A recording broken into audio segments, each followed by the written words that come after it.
Hi, Mike. Hi, Abby. Hello, Mayor. Hi, Mayor. Hi, Abby. So we got a minute to go.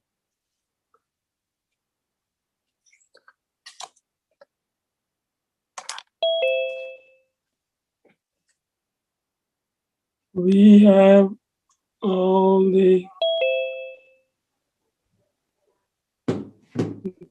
council.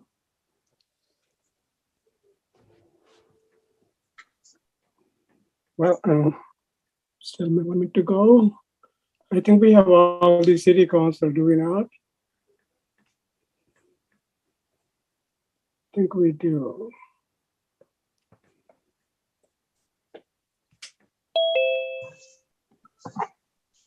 Okay, it's 7:30. I'm going to call the meeting of the Middleton Common Council for March 15th, 2022 to order. And the first item is the roll call. Mike or Lori? I'll take it. Council Okay. President Olson, Present. Burke, Present.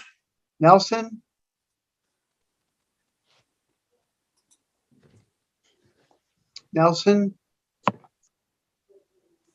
Kuhn, Here. Bussard, Present. West, Present. Ramsey, Here. Sullivan, Here. and Kuhn. Emily, are you there? Katie. Oh, no, Katie Nelson. Here. She already said she was here. I was asking if Emily had joined it. Oh, Emily. Emily is there. She was here. It looks like she's frozen, but she's on the screen. Yep. All present. Okay, thank you, Mike. So the next item is the public comments as limited to 3 minutes for identify yourself, and Mike is going to keep track of the time. Please raise your hand. And I can see the Karen Forlong has raised his hand. Karen, you have 3 minutes. Please identify yourself and then, okay, go ahead. Yeah. Okay, thank you. Can everyone hear me okay? Hopefully so. Yes, look, I know some of the council members here will have already heard my comments at least twice, if not more. But I would like to just bring some statistics to the attention of the full council. So what we have here is an ordinance which is being pushed forward on the basis of 2 complaints over the last year. Here in Middleton, we've got 21,827 residents, according to the last census. There's 10,509 housing units. So the fact that there's 2 dwellings complaining about chickens, that's less than 0.2% of the units here, the dwellings in Middleton. So I think, and this is an ordinance meanwhile that affects all 22,000 or so of the residents here, including myself and my family, where the ordinance as written would pretty much preclude us from our ability to have our backyard chickens. The number of complaints, as I mentioned, is very small, just 2. And it's been acknowledged in the license and ordinance prior meetings that there are hundreds, that the complaints about dogs, for example, is hundreds of times more than chicken owners. So I would like to ask why chicken owners are being singled out. I would also like to make the council aware that at the last LNO meeting earlier this month, there were 12 public comments against the proposed ordinance and none for it. At the prior meeting where it was discussed in the public comment in November, which I attended, there was 3 public comments against the ordinance and none for it. I believe you go back to the October meeting where it was first raised, there was 2 of the complainants were present, but again, were outnumbered by those against the ordinance. Again, the ordinance purports to be for the keeping of chickens, yet it really is about eliminating the possibility for many residents here in the city of Middleton to do so. There's little talk, or has been little talk, about the reasons that we keep chickens. Here in our house, It's so that we can teach our children where food comes from, so we can pursue a sustainable lifestyle, turning food waste into eggs and chicken litter into compost, and thus again, fresh vegetables. And also just for the sheer joy our children and our neighbors also, I will mention, get from our chickens. So with that, I would say that I don't see the necessity of this ordinance. I think it's heavy-handed and unnecessary. And I would like to see the council not bring this forward. Thank you. And sorry, Kieran Furlong, 1912 Middleton Street. I forgot to open up with that. Thank you. Thank you, Karen. Next one is Tyler Emmerich. Tyler, go ahead, please. Thank you. Tyler Emmerich, 7320 Elmwood Avenue. I'll echo some of the same things Kieran mentioned. I don't support the chicken keeping ordinance as drafted. And I'm disappointed that we're here again discussing an overbearing and overreaching ordinance that dives into ticky-tacky items that in no way could solve any sort of conceived problem and do nothing but add excessive red tape and unnecessary language into our city code. As Kieran mentioned, it has been stated at LNO meetings that over 300 calls per year go out to the police regarding dogs. Yet in these same meetings, it's been mentioned that there's been 2 complaints in the past year regarding chickens, 3 complaints as far as anybody can remember in the past several years. So again, the ordinance for dogs is about 3 paragraphs long in the city code, while this draft chicken ordinance is 5 pages long. The disparity there should be the first hint that this ordinance is excessive. It's filled with items that in no way should be legislated by the city. My favorite example of this would be item 4G in the proposed ordinance, where it spells out that my chickens, quote, shall have access to a source of fresh water at all times that will remain unfrozen during the winter months, end quote. Let me be clear. I always provide fresh water to my chickens. I think it's the right thing to do, and it is important. I'm not speaking out against providing water to chickens. I am speaking out against a city spending time and resources legislating things that are not a problem. Unless there's been a rash of calls to police on reports of flocks of dehydrated chickens roaming the streets of Middleton, causing trouble as they search for fresh water that their keepers are withholding from them, unless that's happening, this shouldn't be in an ordinance. And I would argue if this is the stuff that's filling up this draft ordinance, the whole ordinance probably isn't needed. This is but one example of lots of lines in this ordinance that's excessive, overbearing, and condescending, frankly, that does nothing but add extra lines of code into the city legislative body that has no value and doesn't solve any sort of problem. As a chicken keeper, but more importantly, as a citizen supporting good government, I oppose this ordinance. Thanks. Thank you, Tyler. Alexander is the next one. Can I go in just a minute? Okay, so okay, all right. So you can wait 3 minutes, and next one is Marnie Ginsburg, and then your turn. Marnie? Hello, can you hear me? Yep.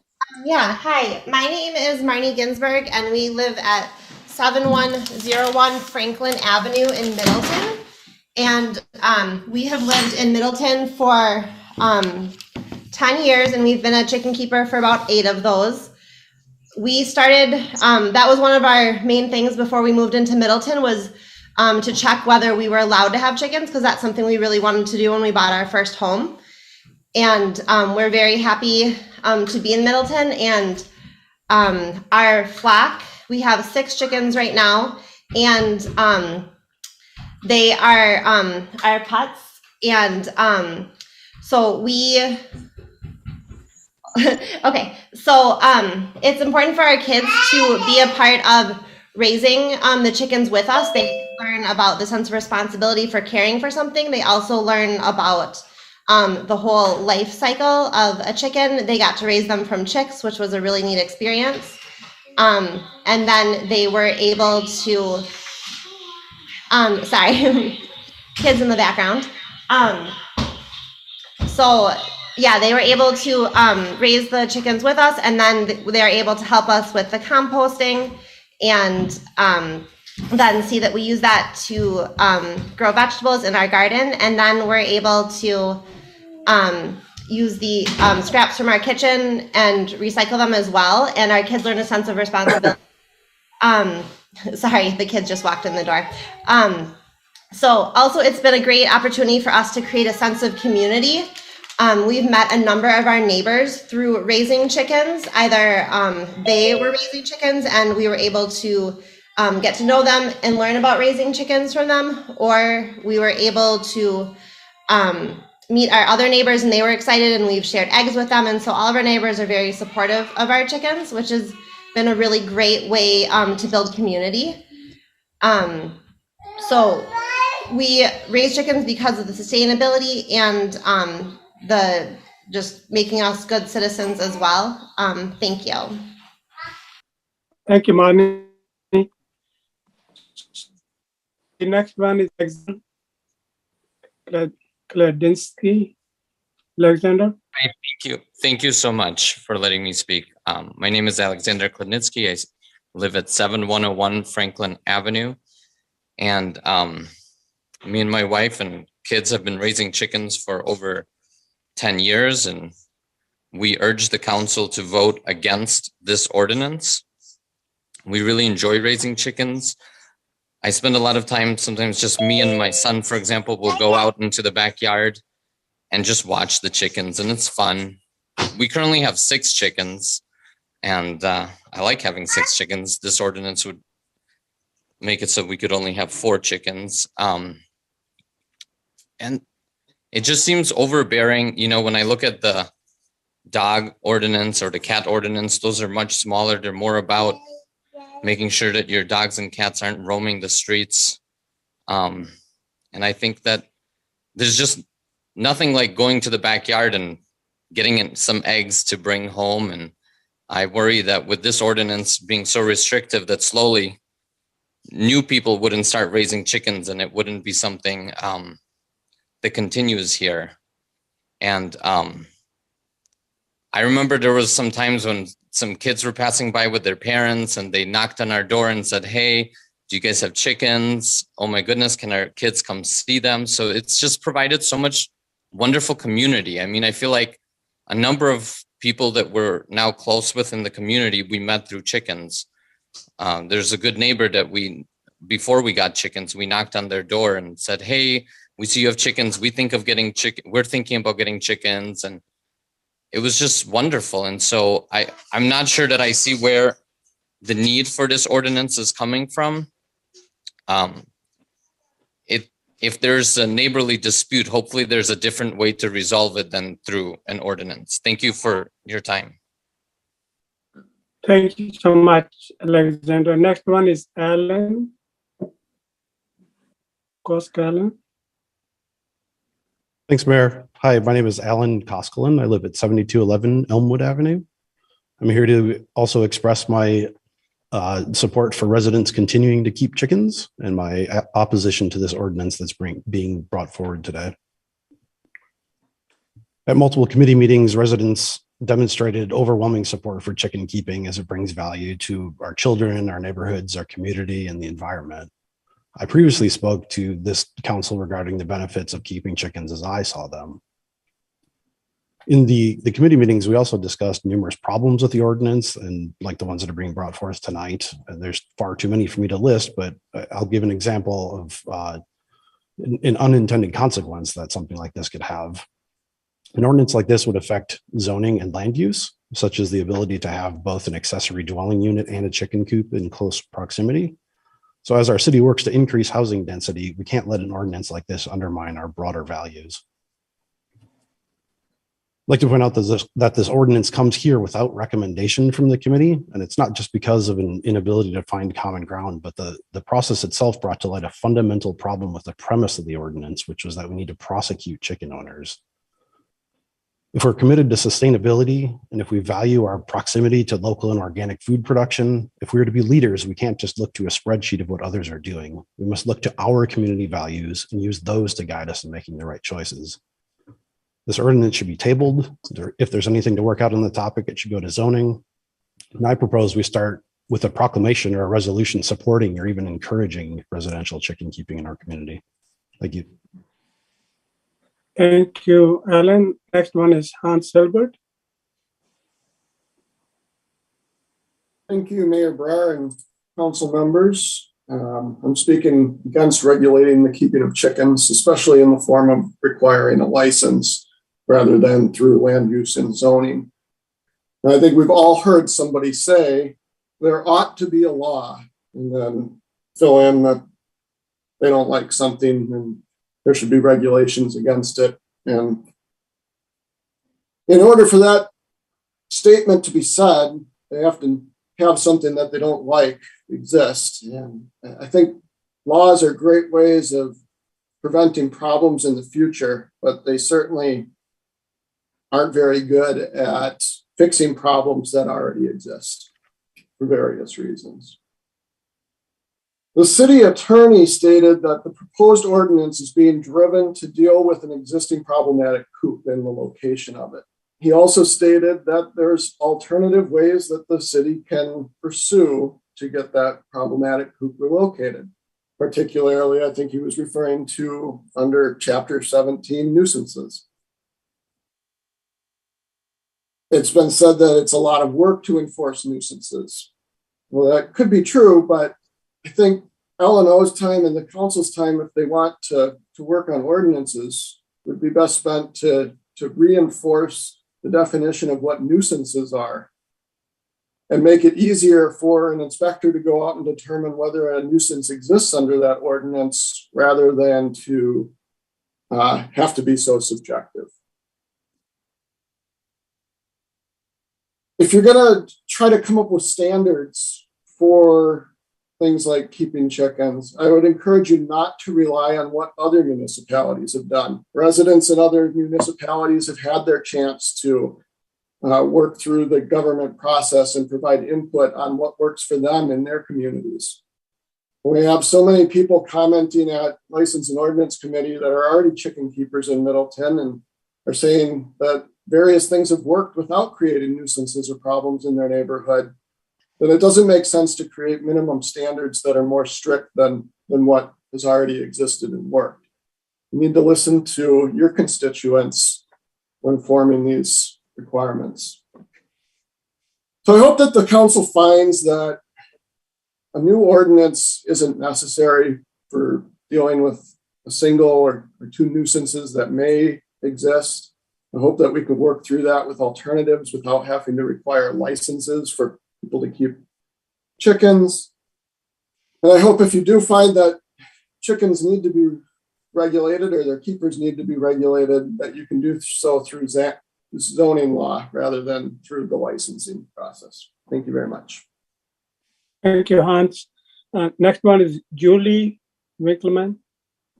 Hi, Julie Winkleman, 7009 Prairie Drive. Speaking against the chicken ordinance, we have lived here in Middleton for 4 years, well, 5. We came from the town of Middleton, specifically wanted to move to the city of Middleton for the urban feel, being close to community, access to public transportation, and called the city of Middleton prior to moving, before buying our house, to see if we could keep chickens and what the laws were. And we moved here because of the chicken laws and the flexibility behind that. I'm concerned that this is based on 2 complaints, and it sounds like one of the complaints was investigated and was not found to be a nuisance. Chicken hens have a noise of about 50 decibels, which is about a human voice. So are we going to start regulating how children play outside? Are we going to regulate chickens barking? How are we responding to what a nuisance is? Certainly the police do not want to be called every time a dog barks. And that is significantly louder. It's about 90 decibels to a chicken. And in general, chickens only make noise a few times a day, usually when they lay an egg. We've had no complaints about our chickens. One of our neighbors has requested our compost from our chickens because she likes it for her garden. Another one of our neighbors during the pandemic asked if we could give them eggs. And so we've been giving them eggs during the summer when our chickens have excess. I've found that it really has helped us work with our neighbors. And part of it also is me understanding that my neighbors live a different life than me. Some of my neighbors have kids that run around on their playground. Some of my neighbors have dogs that bark. Well, that's okay too. And I'm really concerned that one or two people are driving an ordinance that affects a large portion of our city. And I feel like this gives merit to other people making complaints and requesting more ordinances to regulate more and more behavior. I think that as adults, as a community, we're really responsible to talk with each other, to respect our neighbors, to find good common ground. And I think this ordinance really undermines the goal of having open communication. Again, I think this can be done through the existing ordinance or more specific ordinances if we feel that nuisances are a problem. I mean, again, 300 dog calls. It seems like dogs are a problem. So I'm not sure why we're talking about two complaints, one that's been investigated and has been not substantiated. 3 minutes. Thanks. Thanks, Julie. Next one is Harvey.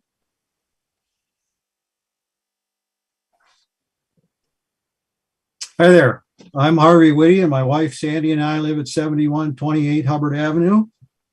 Oh, here we go. 71. We are in support of the proposed chicken ordinance. We feel this is a common sense approach to the matter rather than the current willy-nilly non-approach. Much has already been said and written about this matter. Much has already been said and written about us in regards to this matter, some of which is quite negative, all by people who don't even know us. Judgments have been made by people who don't even know the circumstances. Here are the circumstances. 10 years ago, our backyard neighbor built his chicken coop, which faces our backyard. It is directly behind his 2-car garage and a few feet from our backyard fence. The garage acts as a sound barrier for the neighbor, and at the same time, it acts as a sounding board at us. Couple that with the lean-to metal roof design of the coop, a bandshell effect is created, which means the sound is projected and amplified towards our house. With normal chicken noise, this would not be a problem, but this is not always the case. For whatever the reason, the chickens get into a heck of a loud commotion that will go on for 5, 10, 15, 20 minutes or more several times a day. It doesn't seem like normal chicken behavior, but that is what's happening. When possible, we sleep with our second-story bedroom windows open. Some mornings we have been woken up by the chicken commotion. Even people walking by on our front sidewalk have commented, "Isn't that annoying?" Damn right it is. When the chickens are quiet, they are very, very quiet for long stretches of time. When the chickens are loud, they are very, very loud. You never know when or how long. It's a chronic situation that goes in spurts. We have been putting up with this for over 8 years. We have an email exchange between us and our neighbors starting the summer of 2014 in which we expressed our concerns. Time doesn't allow me to go into details, but suffice it to say the situation has not changed. Unsustainability sums it up for us. Again, this has been going on for 8+ years. Last week at the L&O meeting, our neighbors said that we are unreasonable, intolerant aggressors. I can't help but wonder if the shoe was on the other foot, what would his reaction be? The written word comes from none other than Middleton's very own big bad wolf down at the Middleton Review, who was constantly huffing and puffing about something. He referred to us as angry, vengeful neighbors. Speaking of angry and vengeful, if any of you have ever actually read any of his articles, you know it's a recurring underlying theme. His behavior is a classic example of the tail's never-ending quest to wag the dog. From my vantage point, the editor has no clothes. Once again, we are in favor of this ordinance. The city needs guidelines that allow citizens in similar situations some course of action. In closing, I'll leave you with a paraphrase quote from JFK. Ask not what your chickens can do for you. Ask what are your chickens doing to your neighbors. Thank you. Thank you, Harvey. So next one is Roger Schenk. Hello, I'm Roger Schenk. I live at 6409 Wydown Circle in Middleton, and I'm here to speak tonight regarding 7107 University Avenue. Should the council decide tonight to approve this project, I would respectfully request that you waive the second reading. And that's actually all I have to say. Thank you. Thank you, Roger. Next one is Chris Hunter. Chris.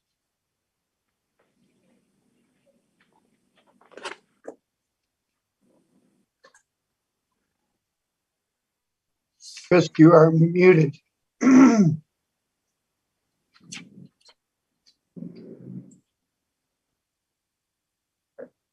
Chris Hunter King. Yeah, I can't unmute it. You're unmuted now. Can you, okay, who can hear me? Yes. Okay, thank you. I had a bit of a yes. Mac keyboard problem. I am Chris Hunter Skeens of 2435 Branch Street. I've long appreciated that many of Middleton's ordinances regarding nuisances require that neighbors in the plural must be affected by something in order for it to be charged as a nuisance, which means that one shouldn't have to fear one disgruntled neighbor making our lives miserable, which is a good thing and a good community value, not to say that someone who's having a problem is just a disgruntled neighbor. But this ordinance has been set in motion by 2 complaints about noise and odor caused by chickens or allegedly caused by chickens. And this is an attempt to create legislation targeted to those 2 situations that the neighbors aren't happy about, in some situations, other things than chickens.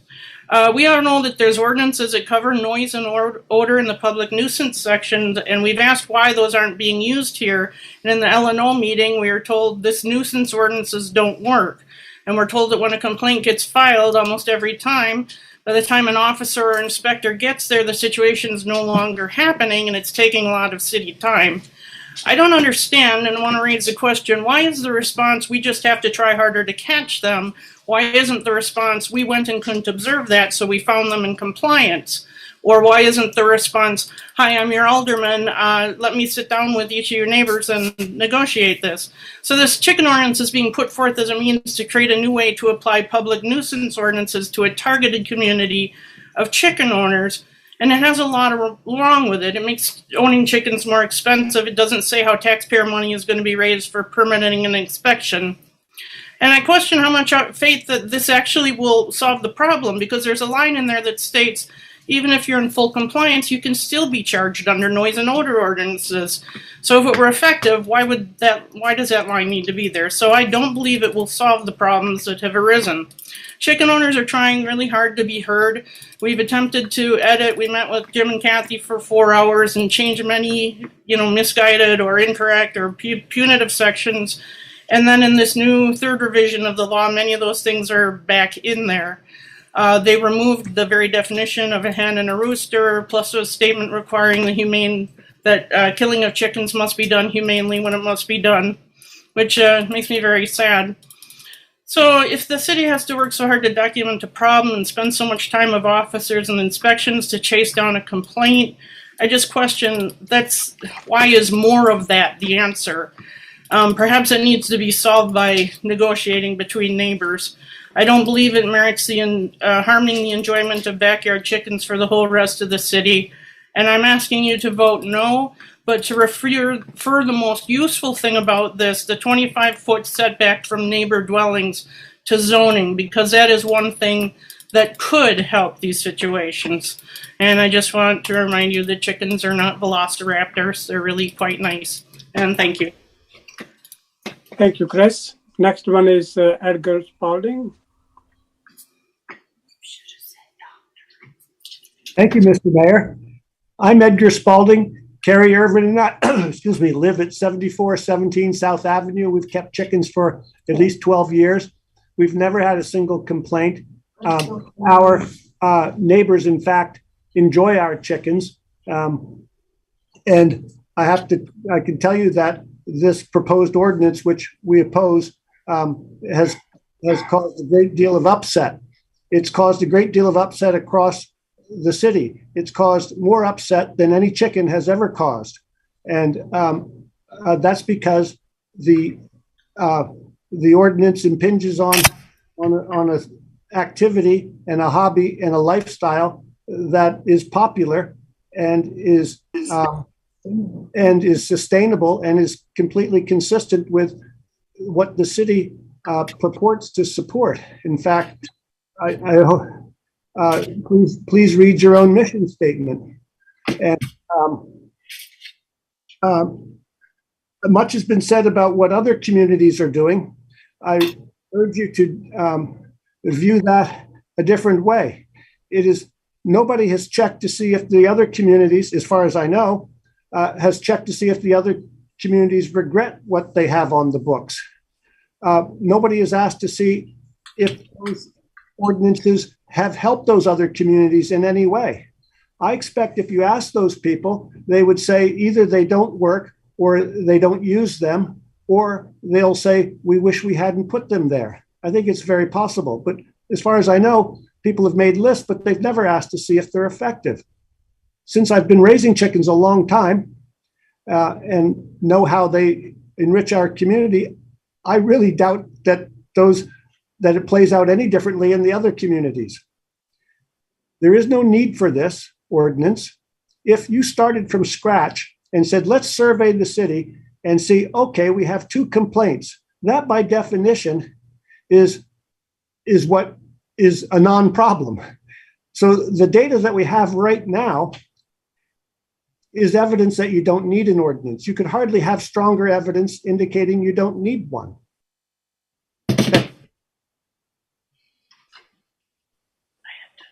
Thank you, Edgar.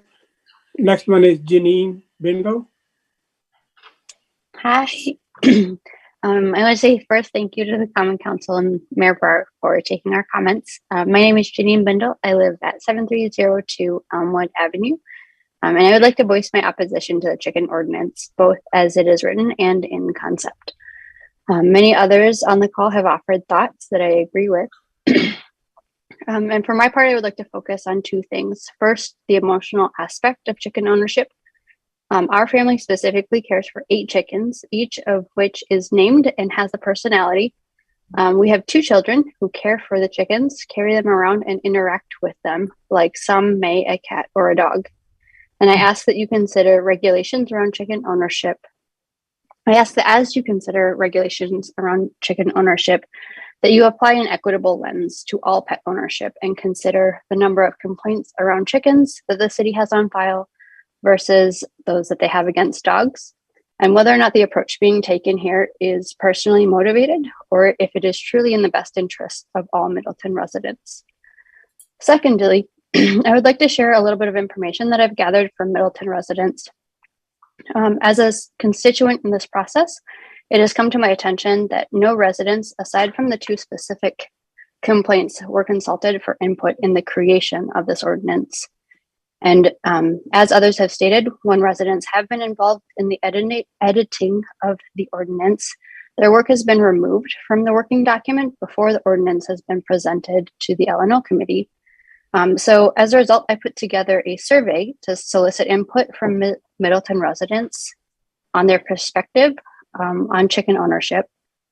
I received feedback from all districts but 4, District 4 and District 8. More than 30% of the feedback was from residents who did not own chickens themselves, but have neighbors who did. 100% of people who responded said they opposed the chicken ordinance as written. This data is clearly not comprehensive because we're here because of 2 specific complaints. But I do think that these 2 situations can be managed with other tools that the city already has, specifically the Nuisance Ordinance. And I would like to encourage the council to not move forward with the chicken ordinance as presented. Thank you for your time and the opportunity to comment. Thank you, Janine. Next one is Charles Myers. Charles. Good evening. My name is Charles Myers. I reside at 7007 Century Avenue, Middleton, Wisconsin.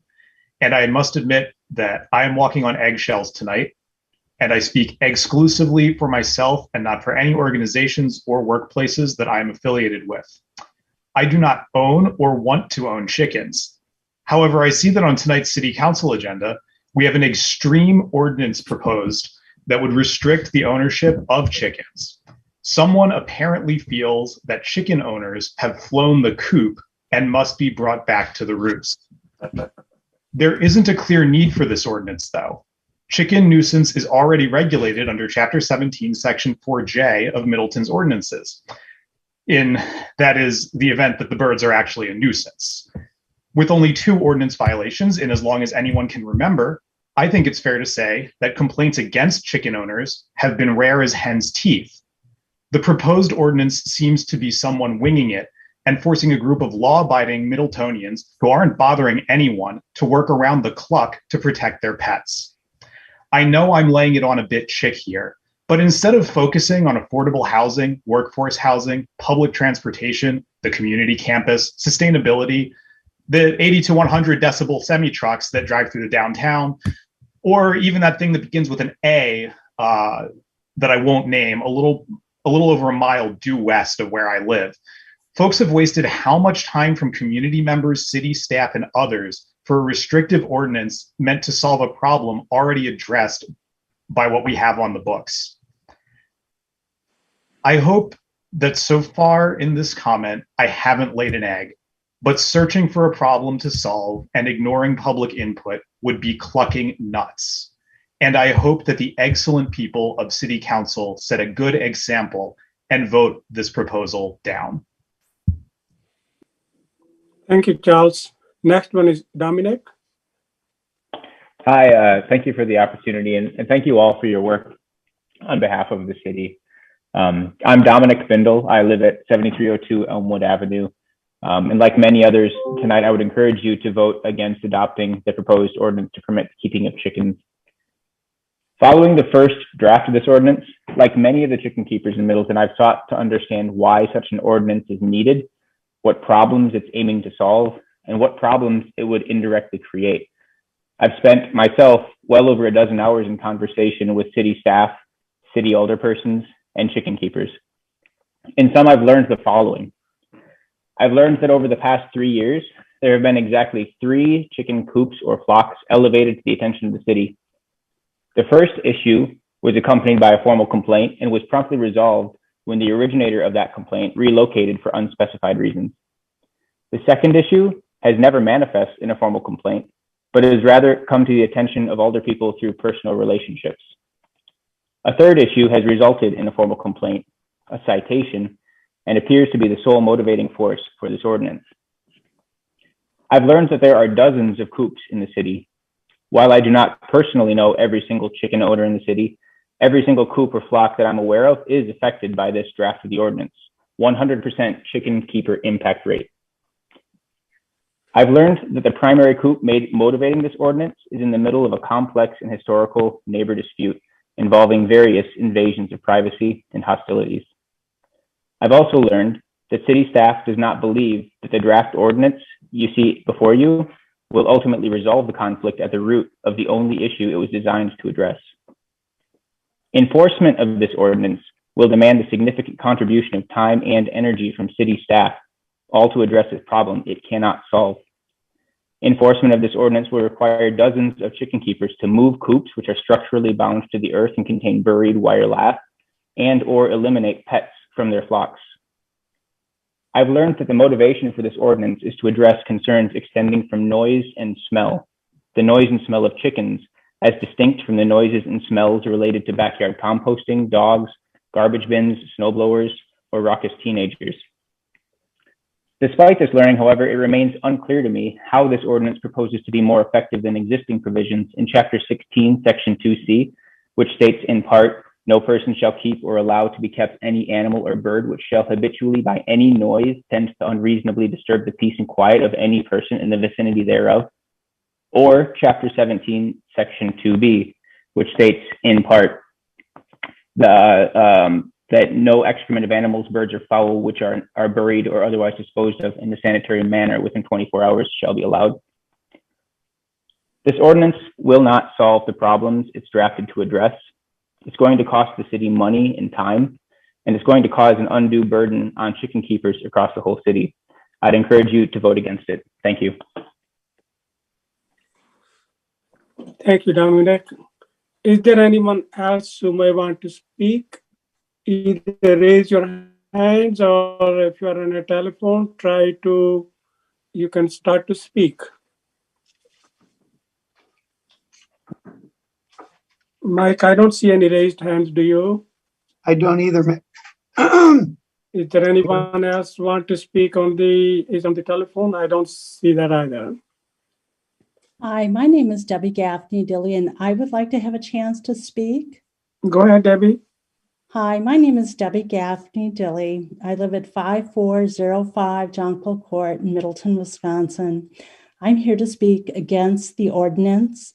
I've been a backyard chicken keeper for a little over 10 years. And what I did prior to getting the chickens, I checked with all of my neighbors around me to let them know that I was getting backyard chickens and I wanted their input with that, of which I had wholeheartedly got their approval for it. I've had an open backyard that my neighbors have come in, they brought their children, they brought their grandchildren. I've used it as a teaching moment in that to instruct them on chickens and the coops. I've shared eggs. I've also employed some of the children in the neighborhood in that to take care of my chickens when I've been out of town. As far as this ordinance goes, I feel that it is extreme in how it's been written. It's been overreaching. I encourage the council to vote no to this ordinance. Thank you for the opportunity to speak. Thank you, Debbie. Really appreciate it. Is there anyone else who may want to speak at this time? If you're on the telephone, you may start speaking now. Or if you are, raise your hand or make yourself aware that you want to speak. Is there anyone else who may want to speak at this time? Okay, I don't see any raised hands or anyone want to speak. So I'm going to close that part of the meeting and we are going to go to the proclamations. So today is a wonderful day. We are going to honor two of the Girl Scouts. So I'm going to read the first part will be the same for both the girls, and for the second one I will read their project which we'll be doing. Proclamation celebrating Anastasia Leffel of Middleton and her earning of the Girl Scout Gold Award. Whereas the Girl Scout Gold Award is the highest award a Girl Scout can achieve and proves its holder has completed a project that has a measurable and sustainable impact on her community. And whereas a Gold Award Girl Scout tackles an issue that's dear to her by assessing a need, designing a solution, completing a project, and inspiring others to sustain it. And whereas the Gold Award is the mark of the truly remarkable proof that not only girls make a difference, but they already have. And whereas the Girl Scout Gold Award serves as a key to open doors to scholarships, preferred admission tracks for college, and amazing career opportunities. And whereas Anastasia Leffel, a member of Girl Scout Troop 1109, has completed the Girl Scout Gold Award Save the Native Bees. Anastasia describes her project as, "My Gold Award addressed the declining population of native bees in Wisconsin and the lack of education surrounding those native bees. To do this, I created native bee habitat through solitary bee boxes at Henry Wallace Zoo. I also gave countless presentations to zoo guests about native bees, pollinators around the world, and what individuals can do to help. I also taught some zoo staff and volunteers about solitary bee boxes, created an instruction binder for my boxes maintenance, designed educational signage, and created educational pollinator fact sheet for future usage by the zoo. Now, therefore, I, Gurdeep Brar, Mayor of the City of Middleton, along with Common Council of Middleton, hereby applaud Anastasia Leffel for her efforts and achievement. This proclamation was adopted at a regular meeting of the Middleton Common Council on the 15th day of March 2022. Need a motion to approve. This is Katie. I'll move approval. Sorry, Robert. That's fine. This is Alder Burke. I will second Katie's motion. Yeah, motion by Katie and second by Elder Burke. All those in favor of the motion say aye. Aye. Aye. Anyone opposed? Mayor, Motion I just wanted to note that Anastasia is on screen with us too, as is Claire McClellan. Okay. Congratulations. Let's, Anastasia, congratulations. This is wonderful. I love your project, and it's amazing what you have done. Thank you, thank you, thank you. Thank you so much. Okay, so the next one is proclamation for Claire McLennan of Middleton and her earning of the Girl Scout Gold Award. Whereas the Girl Scout Award is the highest award a Girl Scout can achieve and proves its holder has completed a project that has a measurable and sustainable impact on our community. And whereas the Gold Award Girl Scout tackles an issue that's dear to her by assessing a need, designing a solution, completing a project, and inspiring others to sustain it. And whereas the Gold Award is the mark of the truly remarkable proof that not only can girls make a difference, but that they already have. And whereas the Girl Scout Gold Award serves as a key to open doors to scholarships, preferred admissions track for college, and amazing career opportunity. And whereas this is Claire's project. Claire McLennan, a member of Girl Scout Troop 1109, has completed the Girl Scout Gold Award. Middle School Mental Health Editions. That was her project.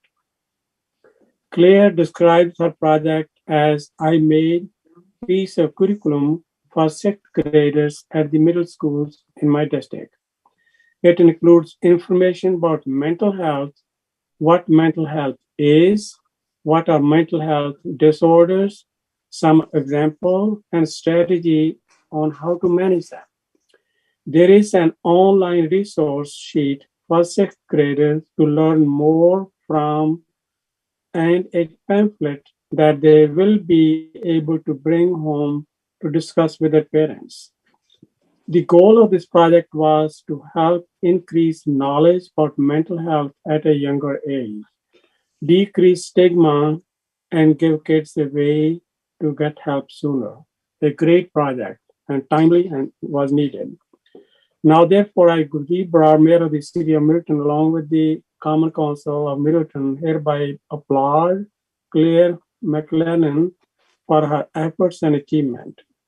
This proclamation was adopted at a regular meeting of the Middleton Common Council on the 15th day of March 2022. Need a motion to approve. This is Emily.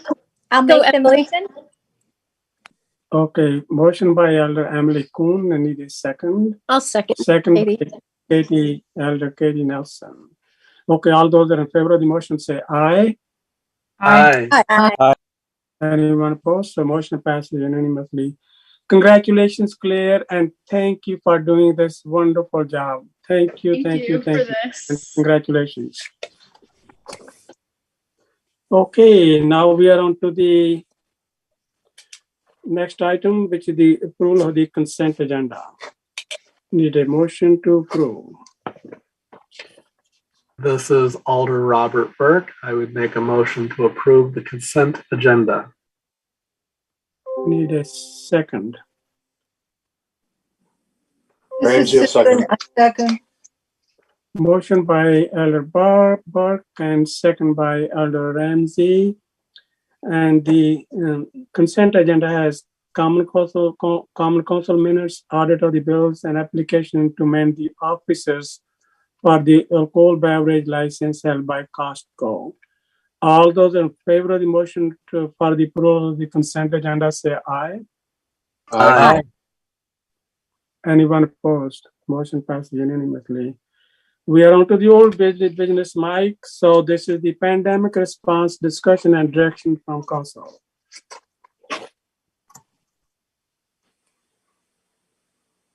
All right, so per council direction, we do have it on the agenda again this week. There might be questions concerning the emergency declaration that's in place. I believe the county's emergency declaration is still in place, as is the city's. And I just read in the newspaper today that there's a new variant in northeastern China now for us to pay attention to. If it's given the same track record as in the past, it probably will be or already is in the United States at this point. I don't know much about it other than that. In terms of health of our employees, it's been pretty good. I don't know of too many problems from a COVID standpoint. We still don't anticipate that our hybrid technology will be available for in-person meetings until the summer. June, July is what Drew Montour, our IT manager, has advised. So any questions or discussion, feel free.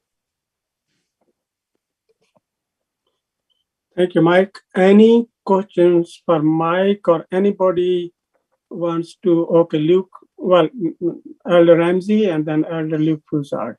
Elder Ramsey. Thank you, Mr. Mayor. Larry, has Larry been able to get us the questions we asked about physical quorum and the emergency declaration? At our last meeting, we had a few questions. Yes, unfortunately, I was on vacation, and so I have not completed that yet. And by the way, Larry loves his vacations. So, okay, so.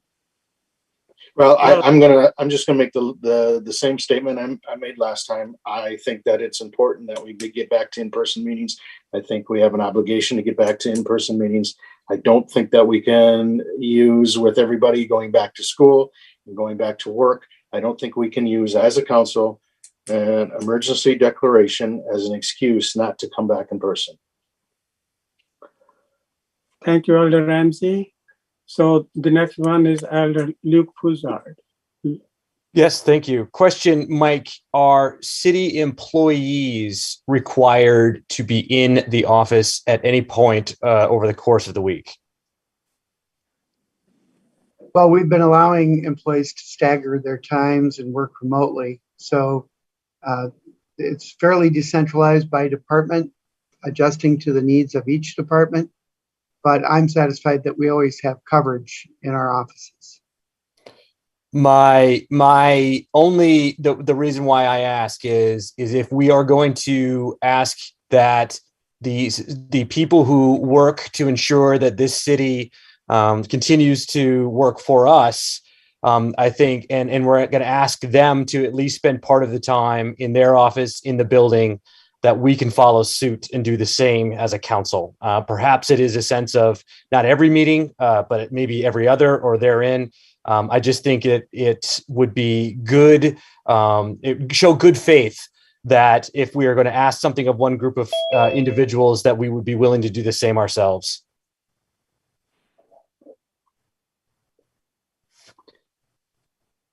Okay, thank you, Elder Luke Broussard. Next one is Elder West. I would like to, I vaguely remember, or I know I remember asking that we should follow what the county board is doing in terms of holding hybrid meetings or online meetings. And I know certainly on the Lakes and Watershed Commission, which is a county board or a county committee, we are still online with concerns for members of the committee, but more importantly, I think we need to be concerned in terms of protecting citizens. And there is a new variant coming that's around. I think it's actually here in this country already, but we do not know the health status of people that need to attend the meeting to express their opinions like they did tonight. And if any of those have various health issues, we are putting them at risk, especially if they have to sit here for quite a long time in a not well ventilated room. That's where my concern is. People with cancer, transplants, heart disease, elderly, there's a long list of people that are at risk. So I do not want to put anyone at risk. That's my feeling on it. Thank you, Susan. Next one is Elder Kathy Olson. Yeah, my question is, okay, we're waiting for the hybrid equipment to arrive, but I don't think that is exactly what an emergency is. We had the meetings prior to COVID, and we were able to do call-ins, and we when we had like the airport master planning meeting, we were able to have people Zoom into it. It would be clunky, but I don't think that not having the equipment is the emergency part of the equation. Thank you. Thank you, Elder Olson. Next one is Elder Emily Kuhn. Thanks so much. I want to say that I agree with Dan. Last time I talked about my children going back to school, and that I was looking forward. I did talk about the new technology, but I agree with Luke. If we're asking our staff to go ahead and come in, then I think we can do the same. And Kathy also brings up a reasonable point, which is we did it before with this tech. It's imperfect, but it's doable. So just want to say thank you to Dan for continuing to bring it up, because we do serve the American public. And I would just like to note that the topic on the agenda is pandemic response discussion and direction from council. So if the council wants to provide direction by a vote, rather than just discussion, you are enabled to do that under this agenda item. Okay, Luke, Elder Fuzard. I would then like to make a motion. Okay. Unless Kathy, did you have further discussion that you wanted to add to this? My only question was the part that I would really like to have is, Larry, if what the quorum has to look like, if it has to be a physical quorum or if it could be made up of people calling in. And we don't have that answer yet. So go ahead. Right. Go ahead, Luke. Okay. Elder Fuzard, go ahead. I would like to make a motion then that we move towards every other council meeting being in person. Either, let's just say that for the first meeting of the month be in person, and then subsequent meetings, either the third week or the fifth week on occasion, be virtual. Okay, need a second. This is Emily. I will second it, especially for conversation. Okay, motion by Elder Fuzard, second by Elder Emily Kuhn. I'd like to propose a substitute motion. Okay, go ahead. My substitute motion, because I think if we're going to do this, we should do this. My substitute motion would be that we move to go back in person with the first meeting starting in April. So that would be April 5th. Correct. That would be my motion. Okay, need a second. I will second that for discussion too. Okay, any further discussion? Now, just to let you know, on April 5th, I will be in California. I didn't know about this at the time, but that's how it is. So, and Elder Katie Nelson, but I can participate by Zoom, not a problem. So, yeah. Katie So, Nelson. my question is about committee meetings. Can we continue to attend committee meetings via Zoom? My motion at this time is strictly for the finance and council meeting. Thank you. And Luke and Kathy, is that your understanding too? Right. Okay. All right. Okay. So the next one is Luke Fuzard. Oh, I'm sorry. Nope, I'm sorry. I'm done. I'm done. I'll take my hand down. Right. Okay. Bill Burns and then Susan Elder West. Bill Yeah, Burns? Mayor, just wanted to respond to your comment that on April 5th, if there is a move to in-person, that you'd be able to participate in Zoom. I think that you would be able to observe the meeting. I don't know how effectively you'd be able to participate in the discussion or lead the meeting without the hybrid technology in place. Okay. Thank you, Bill. Elder West and then Elder Sullivan. Okay, so my question is, if we are meeting in person, does that mean the meeting is not a hybrid meeting since we don't have the technology? So everyone, Yes. including the citizens, will have to be present. Yes. Bill, Or calling. again, my Yeah. understanding is that because of the audio issues and without having the technology in place, in order for people to be sure that they would be able to be heard by those present and those observing the meeting, likely would have to be present. I know when we had tried previously without the technology in place, there were a lot of audio issues. So I think it effectively means to fully participate in the meeting, you would likely have to be present. So I would like to ask then for citizens that want to present comments that they be allowed to send in written comments and we read them.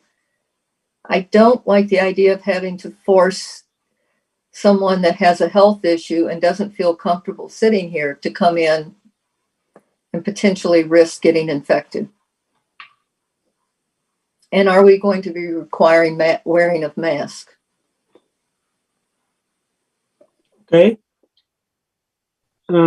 Does anybody want to answer that, Larry or Mike or Bill or anybody? Our policy that is in place is that we strongly encourage the wearing of masks, but we don't mandate it.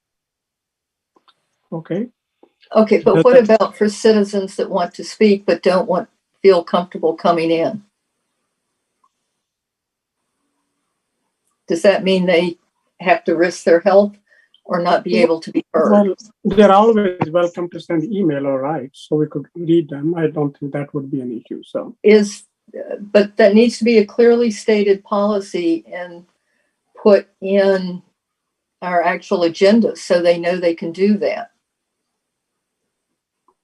Larry, do we need that as a policy in the agenda? Larry Beckler?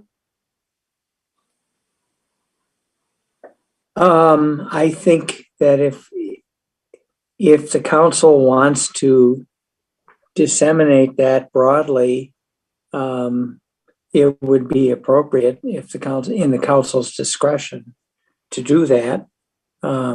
Certainly, we required that in the pre-COVID times, and I'm just concerned that there may not be enough time to widely disseminate that information to members of the public that want to speak. But subject to that, the council has the ability to decide its own meeting rules. So I think that would be permissible if that's what the council wants. Okay. Well, okay, so we can discuss that after this motion. So is that okay with you, Elder West? I guess so. I just want to be sure everybody can be included and feel comfortable and not at risk of catching something. Sure. I think we all have the same concern. So, okay, Elder Mark Sullivan.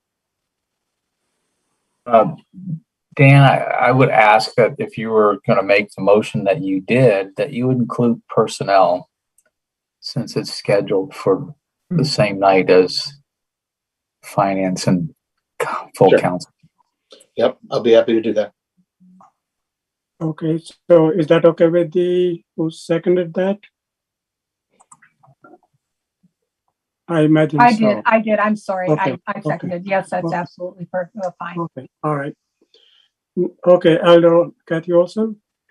Yeah, we've always had the ability to call in. There was always a phone number included even prior to COVID where people could call into the meeting. But I still keep going back to when we had the Airport Master Planning Committee of the whole meeting, and we were able to all be there, and we had a Zoom call going on at the same time. I think Mike was in his office he did something, and it wasn't great. It wasn't awful. We were able to do it. And Gurdeep, I think you might have been called in on that too. Yep, I have so. And it seemed to be okay. I mean, I don't think we have to throw away the Zoom. I think somehow it's not going to be perfect, of course, but it's and you don't want it to not work when you need it to work at the wrong moment. But I think we've always had the ability to call in, and I don't think that we'll have to rely on people writing their comments ahead of time. So Bill or whoever is in technology, so we could have Zoom, even though it may not be the best possible quality, at least starting with the first meeting in April. I would have liked the second. If I would have known that we were going to go to in-person meeting, I may have changed the arrangement, but that's how it is now. So we would have the technology, Bill or Drew or whoever, or the person or Jeremy, to be able to handle these meetings. Jeremy, maybe you will have more to say.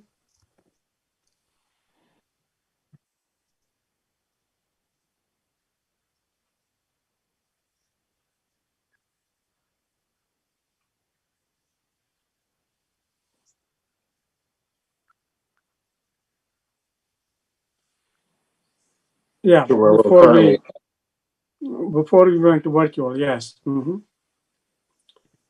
So that should work.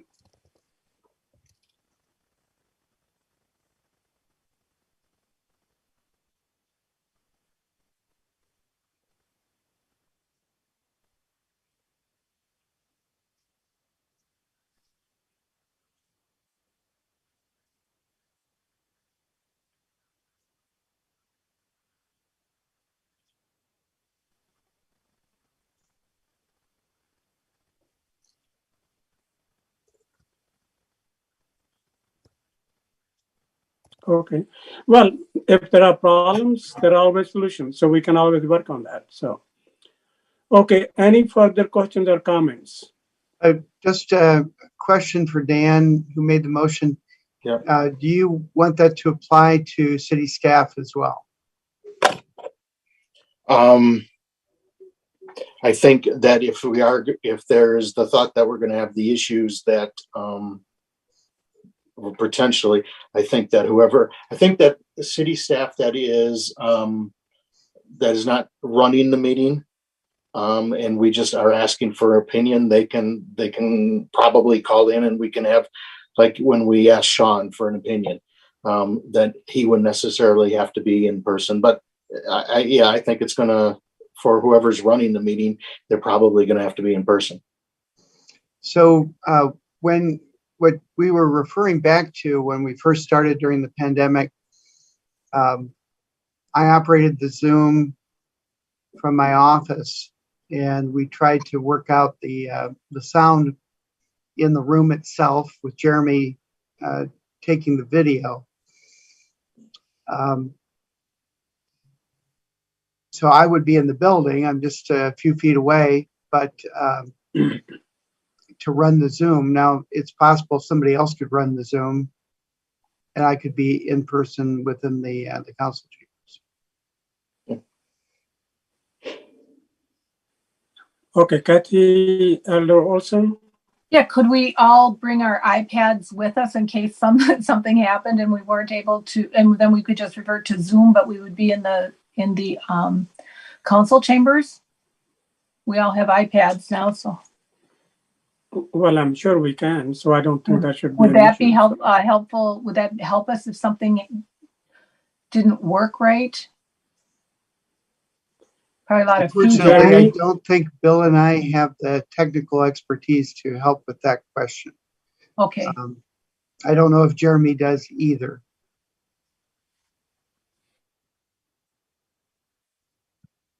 Okay.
Right. Okay. That's why we had. That's why we had two microphones. One, remember, we were passing around for the council, which takes some time, and then the other one for members of the audience for public comment. That's right. I remember that now. Yeah. It's the fog of COVID after the last 2 years.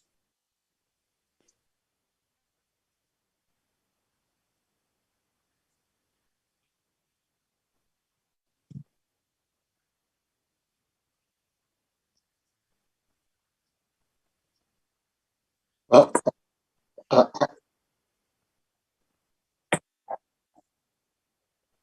okay. How about this? How about in order to give you more time, my motion is still on the table, but I'll change the date from April 5th to April 19th, which would be the start of the new terms. So that'll give you have 1, 2, 3, 4 weeks to work on the technical side of things. It's actually 5 weeks. I think that's a very reasonable timeline. I'll second. Okay. All right. So then everybody's happy with that. Any other Elder Burke? Yeah. I guess I would just point out this is why hybrid is a problem until there's a good system in place. I think the original motion, and I don't care if you choose April 5th or April 19th, the original motion is to come back into in-person meetings. And I think that has to we have to know what we're voting for here. That's what this is. The hybrid thing is going to be a nightmare, and maybe something can be cobbled together prior to us having an actual system in place. But I think we have to treat this as we're in person, having the meeting in person, inviting our constituents and residents of Middleton to come live to the meeting or send their concerns to us prior to the meeting, and then dealing with it as an in-person meeting, because I think this hybrid thing is going to be problematic. And while we can try to make it a little hybrid, I would basically plan on this being an in-person meeting only. You're absolutely right. If you want to defer that till May 3rd, Robert? What's that? I'm fine with whatever date the council who's planning on being here for more than 2 months, whatever they choose to do, I will abide by it. That was good one, Elder Sullivan. Does anybody else have any questions or comments? Otherwise, all those in favor of the motion to start the City Council, Finance Committee, and Personal committee meeting starting on April 19th, say aye. Aye. Aye. Anyone opposed? Okay, Aye. motion. Oh, okay. 7-1. Okay, we are on to the, Mike, do you need any further input or that's good enough? I think that gives us the direction. Okay. Thank you. Next one is agreement, city administrator employment agreement. And I will just say a few words that after well over 23 years, our distinguished city administrator is, well, still planning to retire. And the selection committee have gone through the process of hiring a replacement, and the selection committee went through a long process, and we have found a great candidate with, as you will find out very soon, or you already have, and he has accepted the offer. That's the Brian Gatto. Now he's the city administrator of Monona City, or City of Monona. Does anybody else want to say anything? Elder Burke or Elder Sullivan, Emily Kuhn, Elder Kathy Olson, or anyone else? I'm going to start with Elder Burke, and then with Susan West, and then Elder Sullivan. Elder Burke. Thank you.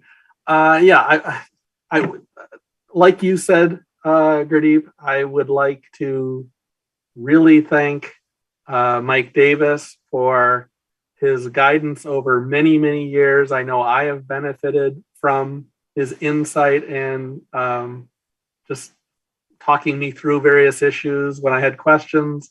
I really, really appreciate everything you've done. So thank you so much. You're not done yet. We're going to keep you around for another month and a half here, and maybe 2 months, I guess. And really looking forward to that. And then I also very much want to welcome Brian Gatto. It was a pleasure to meet you, and I look forward to working with you more fully here in the future.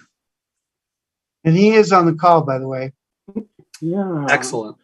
There he is. It's not too late, Brian. Okay.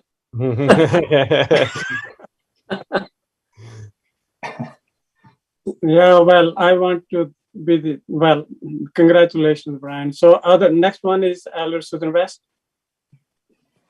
I want to thank Mike. I've worked with him for a long time, and I've really appreciated everything he has done. I hope he will somehow manage to continue to participate a little bit in city government. I mean, at least to come watch us maybe occasionally.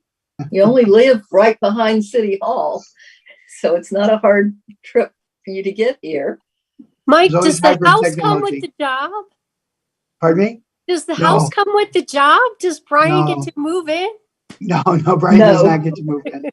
Oh, Brian would be happy to move.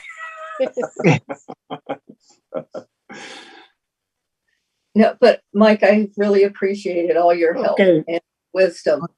The other thing that I raised my hand for is, as soon as we dispense with this item, could we move up the chicken ordinance so people don't have to wait forever? Oh, sure. I would be happy to. By the way, you probably, most of you know that there will be a celebration for Mike's retirement. So you probably know it, or you will soon. So, okay. So I don't know, Larry, would it be this time to ask? Okay, need a motion to approve. I move approval. I'll second that. Okay. So the motion approved by Elder West and seconded by Elder Luke Broussard. Any questions or comments? Just one comment. I wanted to thank everybody for the nice comments that they said about me. Oh, there are more coming, Mike. Okay, all those in favor of the motion? Sorry, Mr. Mayor, can I just make a brief comment before you? Oh, absolutely.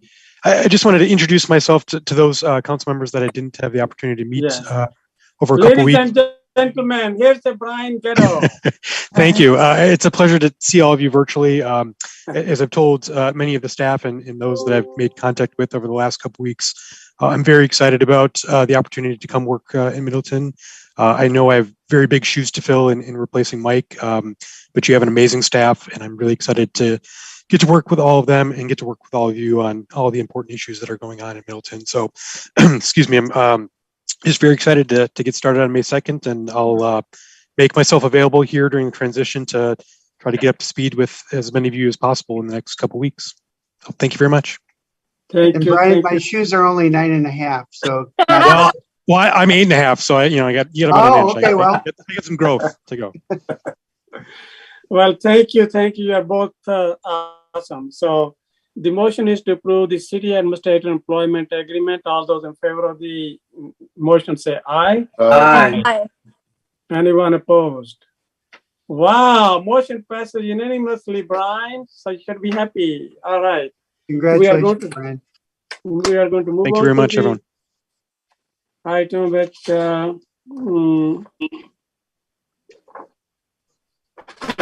is, let's say, okay, so we are on to the ordinances, and this is the item number 1. This is the first reading. Final action may be taken upon approval of the motion to suspend rules under section 1.07 of Middleton General Ordinances. And the first one is the ordinance to permit the keeping of the chickens.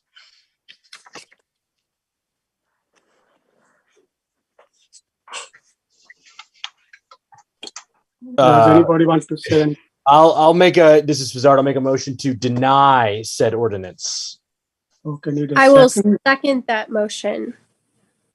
Okay, motion This is by Morris. I'll Arlene make a motion Fazard. to approve the ordinance. I'll second that.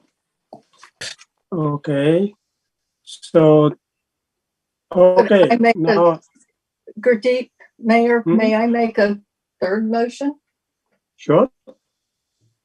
I would recommend that we deny the ordinance, but we refer to the appropriate committee, and I'm not quite sure which one it is, and we might need to set up an ad hoc committee to at least look into coming up with some of the zoning regulations in terms of how close a chicken coop can be to a building on adjacent property. Okay, need a second. Need a second. I can second it, but I need some clarification.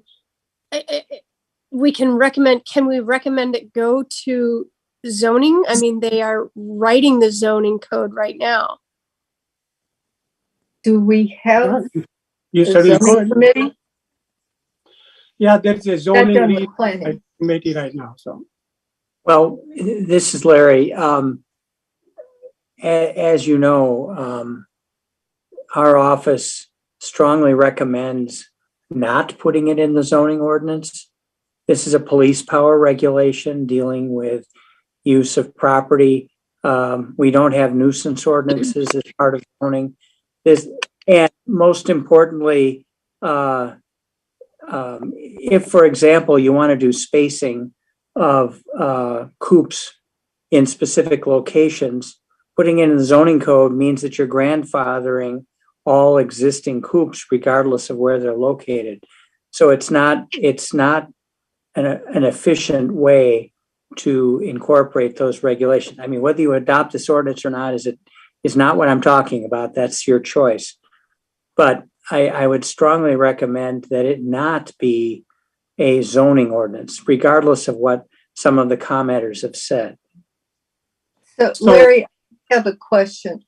We could, how would we go about having some sort of ordinance that would say you can't build a chicken coop within 25 feet of a neighboring residence? Where should that go? It would be, That it'd is be a- in the ordinance. it would But be a, without all the other stuff that's in the ordinance. if that's what you want to do, you could certainly do that. But I would recommend you not do that as a zoning ordinance. Because it doesn't, it only affects, we heard from most of the chicken owners in Middleton tonight. I don't say that critically, I'm just observing, it simply is a police power issue, the same as dogs would be, just the same as loud noises would be. This is. I guess maybe I'm not making myself clear. We have to have some sort of ordinance if you want to build a accessory shed in your backyard.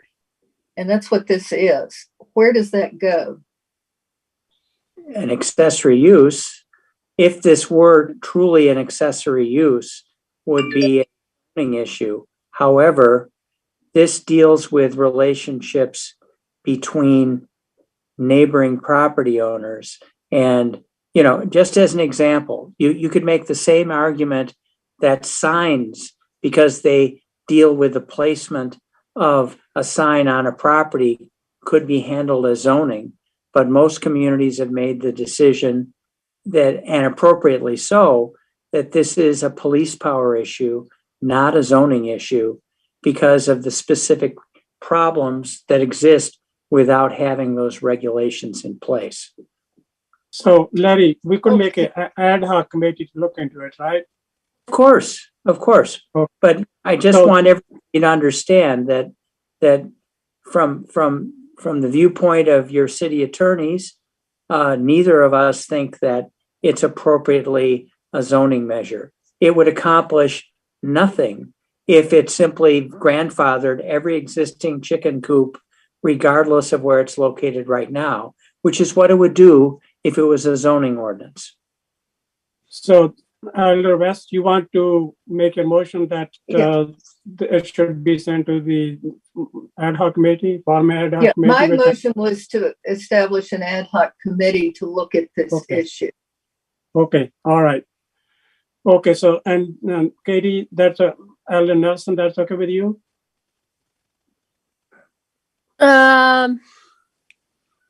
Sure. Okay. Everybody wants All right. another committee meeting. Okay.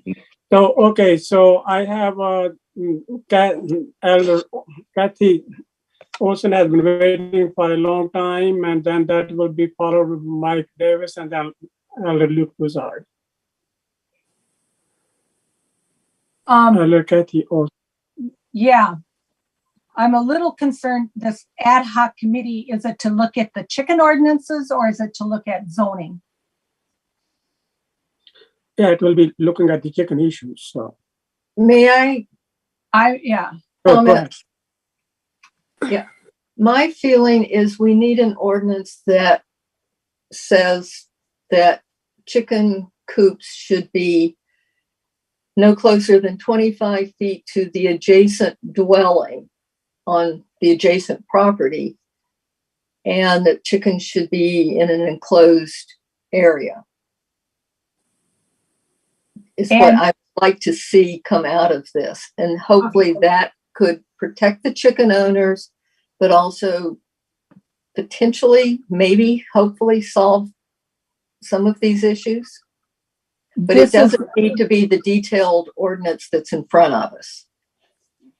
Susan, this is kicking it down the road. I just want to address a couple things here.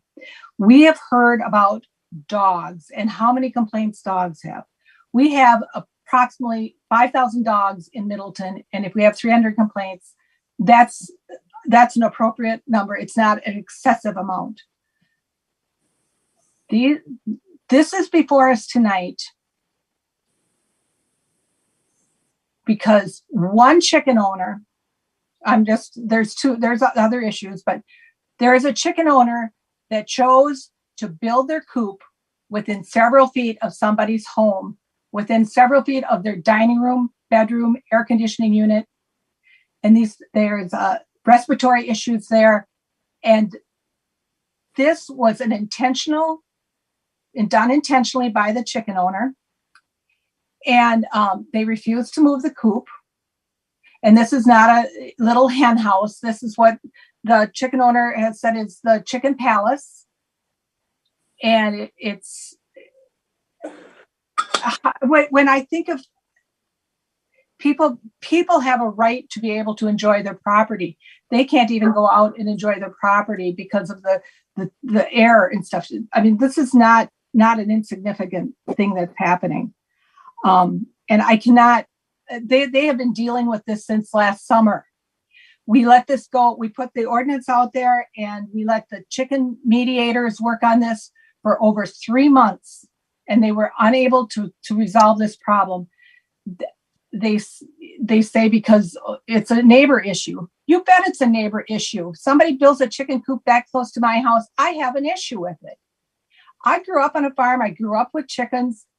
I know we always had the chicken coop way out back because chickens make noise, they smell. And I know that all the chicken owners on the call tonight, they think of these as their pets. I know they do, but these are livestock. They produce eggs and meat. Yes, they have a pet component to it, but they're not like companion animals like dogs where you don't have to have a doghouse. These animals live outside. They don't live inside. And I think we have a lot of tolerant people living in Middleton. And they say, oh, nobody came forward to talk against it. Fine. A lot of people are happy to put up with, maybe a few crows here and that. But when this is impacting people's lives, we need to do something about it. How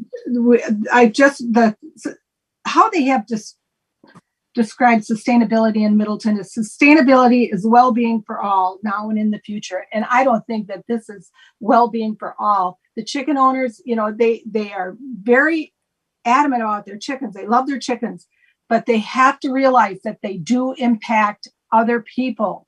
And this is a very common sense. It's the most progressive ordinance I have seen. And I've looked at everyone in Dane County. I've looked at many through Wisconsin, across the country. Most of them just say you can have 4 chickens, period, done. This one, it goes up to 10 chickens. This one lets them run free in the backyard. This one, what we're trying to get at is getting the coop away from the neighbors, the property, their homes. You have to have it 25 feet. And that's what we need to have. We need to be able to do that. And kicking this down the road is not going to get us anywhere. I can see that there's maybe some lines, like we had some highlighted yellow in here, that we could take that out. No problem. We could tweak a few words where I saw that the located 25 feet from adjacent properties, that would have to be edited and added. But I don't think we need to start all over and do this with an ad hoc committee. Thank you. Thank you, Kathy. Also, next one is in the order, Mike Davis, and then Elder Luke Lazar. Yes, Mayor and Council, I was just going to ask Larry to clarify what police powers mean, because a lot of folks might interpret that to mean that the police department gets involved with this. And I know, Larry, that's not what that wording means. And so I think it would be beneficial if you could explain that a little bit further. Okay. The police power of a municipality permits the municipality to intervene for the common good in matters involving private property. And we all recognize private property rights are sacred, but people are not entitled to use their property in ways that negatively affect other people. And thus, the police power has existed for hundreds of years, and it results in regulations, not zoning, that affect relationships that could, if uncontrolled, cause public detriment. And so this is the type of issue which, in my mind, fits perfectly into the police power. Whether you adopt it or not is your choice, but it is a regulation that, you know, for example, if it was in zoning, would we agree that if someone has a coop, that the right to a coop follows when they sell their house to someone else? I mean, zoning creates its own set of issues, and zoning itself is a police power regulation. But the more typical aspects of it deal with the relationship of the government to the people to prevent harm. Zoning, just for the sake of saying it, is in essence, a municipality makes rules that protects each property owner from their neighbor, because the same rules will apply to you as would apply to your neighbor, and that gives you comfort in the ability to live on your property appropriately. But that's just a special type of police power ordinance. This is a more typical one. And our code is full of ordinances that regulate specific situations in this manner. Thank you, Larry. And then I wanted to also comment too that, and this isn't a comment on the ordinance itself, the substance of it, but I will say that the nuisance ordinance, I heard many people saying, oh, we should go with the nuisance ordinance. Well, the nuisance ordinance, from my perspective, ultimately working on enforcement of civil code issues with our community services staff and building inspection department is not the best means by which to deal with this. When we have neighbors who are unruly, the nuisance ordinance does not really have the most effective rules in place. So, in effect, if you go with the nuisance ordinance on this kind of a matter, you're making my case for a new community services officer, because we just don't have the staff. Jim Shalander sent a letter out to all of you today about the 150 hours that they've spent on this one particular chicken nuisance issue. And it seems like there should be a bare minimum of rules to follow so that we don't have that kind of huge workload on our staff. Thank you, Mike. So and just as a consequence of that, one other thing, as a consequence of that, if the building inspection manager who's supposed to be doing commercial design and review and the public health and safety issues of our buildings throughout the community, if he's spending his time, that much time working on a nuisance issue between two property owners, that's not the way you want him spending his time. Thank you, Mike. So the next one is Elder Luke Bouchard, followed by Elder Katie Nelson. Yeah, thank you, Mr. Mayor. Yeah, so let me just say, but I do not envy the position that Alder Olson is in. I've definitely been there, and it's really difficult when you've got to try and mediate a dispute amongst your constituents. I think, I've seen a number of these proposed ordinances or other actions that have been taken by this council, which often deal with disputes between maybe, let's say, two or a small group of nearby residents.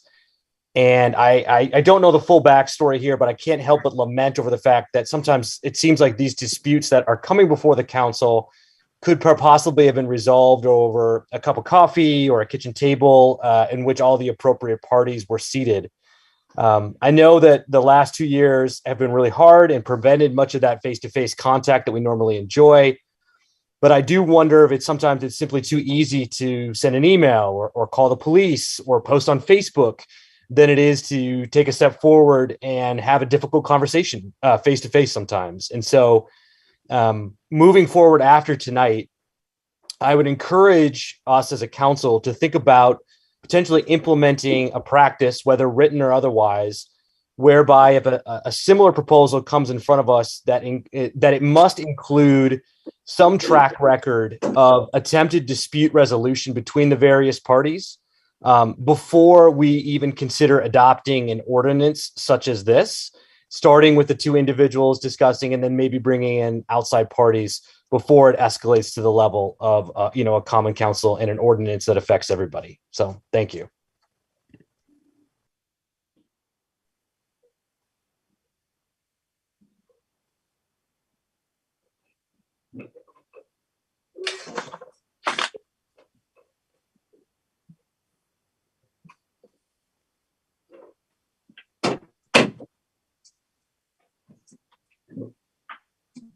Katie Nelson, Katie Wolfson, and Susan West. I don't know if Mike is still on the call. Mike, are you there? You disappeared from my screen. Mike Davis. Oh, there you are. He's not on the screen, but I guess I wanted some clarification from his last comment, and maybe you guys can help me. Was Mike Davis saying we have to be careful, we just can't spend the staff time? Was he saying that can't spend like the building inspector's time if we have an ordinance, or he was saying we can't spend the staff time if this is dealt with as just a nuisance problem? Bill, you could answer that? Or, well, Mike is back. I was going to try, but Mike is back. I'm back. So I think I got the gist of Katie's question, which was whose time is being spent. And it is both the building inspection manager, Jim Shalander, and Dan Cotter, who's community services. Yeah. So it's both of their times being spent on. If we pass this ordinance, that's what you're saying? Or if we do not? If you don't pass an ordinance, I'm not advocating specifically for this ordinance, but for an ordinance with basic rules in place, it is hard to enforce things under the nuisance ordinance. It took us, as Jim estimated, 150 hours to get a citation to go to the municipal court for this one case. And that doesn't even count all the police hours. You count the police hours, it's probably 200 hours. And I've been on L&O with all these different meetings about this, and I've never actually heard the specifics. All I hear is noise and odor. I've never heard the story of one house and the story of the other house. And I guess I understand that Kathy is so frustrated because she spent a lot of time on this, trying to make this fair.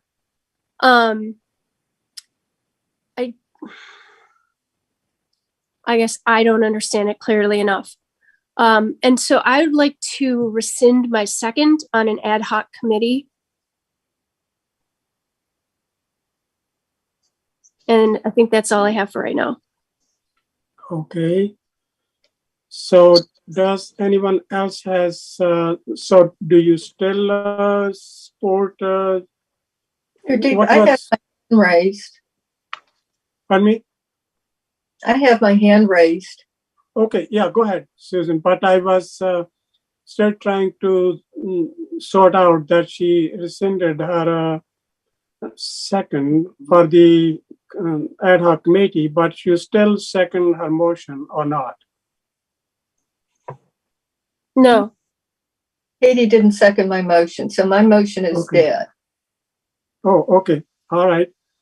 Okay, so I guess you were, okay, go ahead.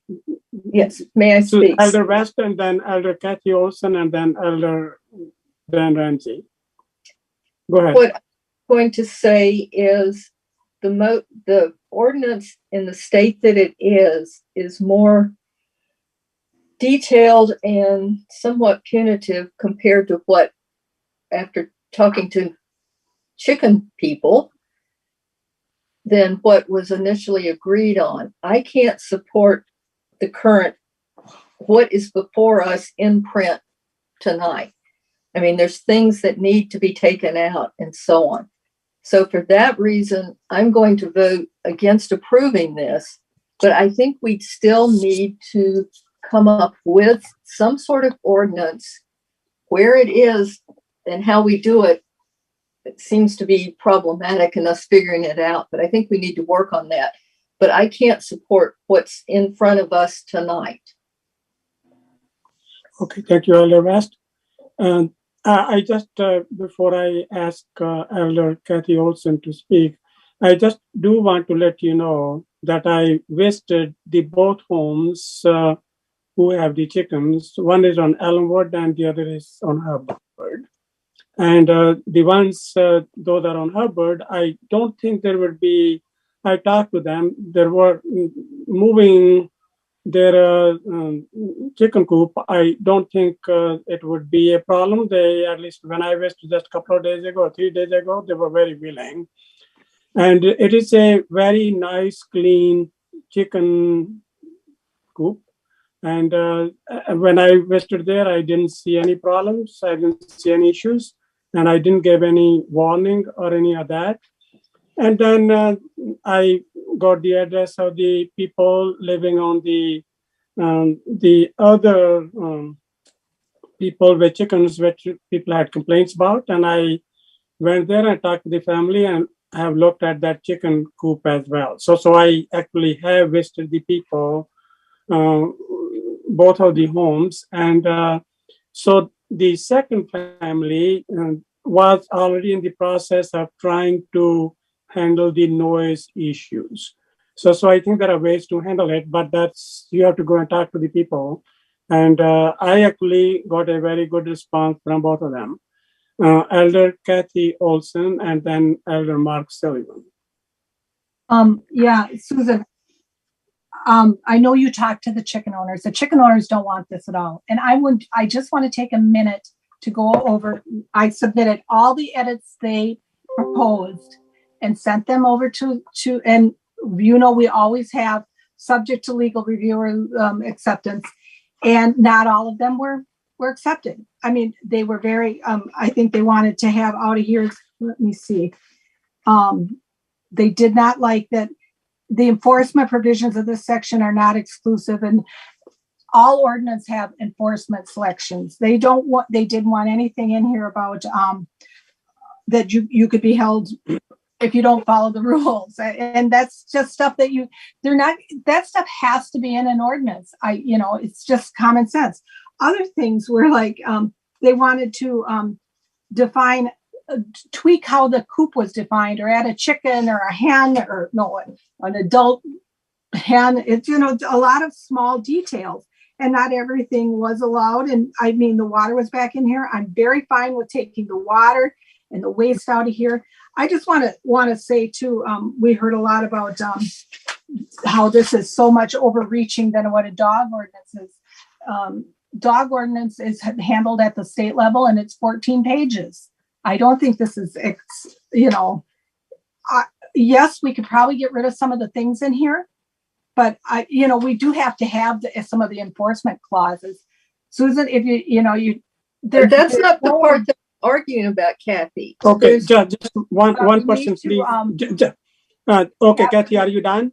I just want to say we have to be careful, because it's just, they're never going to want an ordinance. They're used to there's no limits on how many chickens. There's nothing saying how far they have to be. It's easier for them not to have one, and it's just time that the city joins the, if you have a neighbor that wants to put their coop up next to somebody's house, that's just not okay in my book. Okay, thank you. Susan, Elder West, you had something to say? I don't want to continue just arguing about it, because it needs, what I want to say though, we do need to go, what is in front of us tonight needs work. And for that reason, and there's multiple little places, and for that reason, I can't vote for it. Because I don't think we should penalize all of our chicken owners, just like we shouldn't penalize other people. who own dogs or cats or some of the things that were in the exotic animal ordinance. Are you done, Elder West? Yes. Okay, Elder Sullivan. You know, I wasn't that involved in the discussions at LNO. I will tell you that I did receive a call from one of our residents today. And I think we need to understand that the ordinance before us is a reasonable start. We do not live in a rural, I say that carefully, we do not live in a rural city. It's a suburban city. We are trying to become more dense in terms of housing. And that requires responsibilities for neighbors. And we regulate how we have dogs. Chickens are no different from an enforcement perspective, right? There's reasonable rules that need to be put up so that we can all have quiet enjoyment of our residences. Lot line setbacks, they exist in zoning, they should exist here as well. I think that what we have in front of us is reasonable. From my reading of it, it does not impact the size of flocks immediately. It does so through attrition. But the biggest issue here is siting of the coops. And again, from what I can see here, it is a reasonable start that the city needs to have in place so that it can, try and adjudicate any disputes that arise in the future. Are you done? Yes. Elder West, you have some additional points? Yes. Sorry. Is Okay. this, I'm looking at what's in our packet right now. Is this the same one that was present on Friday? Yes, it is the same. Yes. Mhm. I would like Mike to answer that because that one, as I remember, had definitions of how many chickens and what a hen was, what a chick was, what a rooster was, and that's out of. It still has it, so. It does? Okay. No, it doesn't. Okay, No, so is it the same? There was an earlier draft that reflected those things, but that was, I didn't draft this, but I did talk with Matt Fleming who did, and that was removed prior to this draft being completed, simply When did because this draft come and get into the packet? this ordinance is the final version. But it wasn't in our council packet on Friday or Saturday, because I read it then and it was different. Did you get a copy from somebody else? To my understanding, No, I went to City of Middleton and government and so on, and that's where I read it. Well, I got my council packet the same day as everyone else did from the city, and it had this draft of the ordinance in it and no other. Then maybe I saw the other one, but we need to take out the waste and water, especially the water phrase needs to go out, and how frequently the waste needs to be disposed of. Okay. Any other points, Elder West? Okay, so Elder Nelson, this is the same version which was presented to the LNO committee. Elder Nelson? I have a question about the 2 chicken coops that are kind of causing this.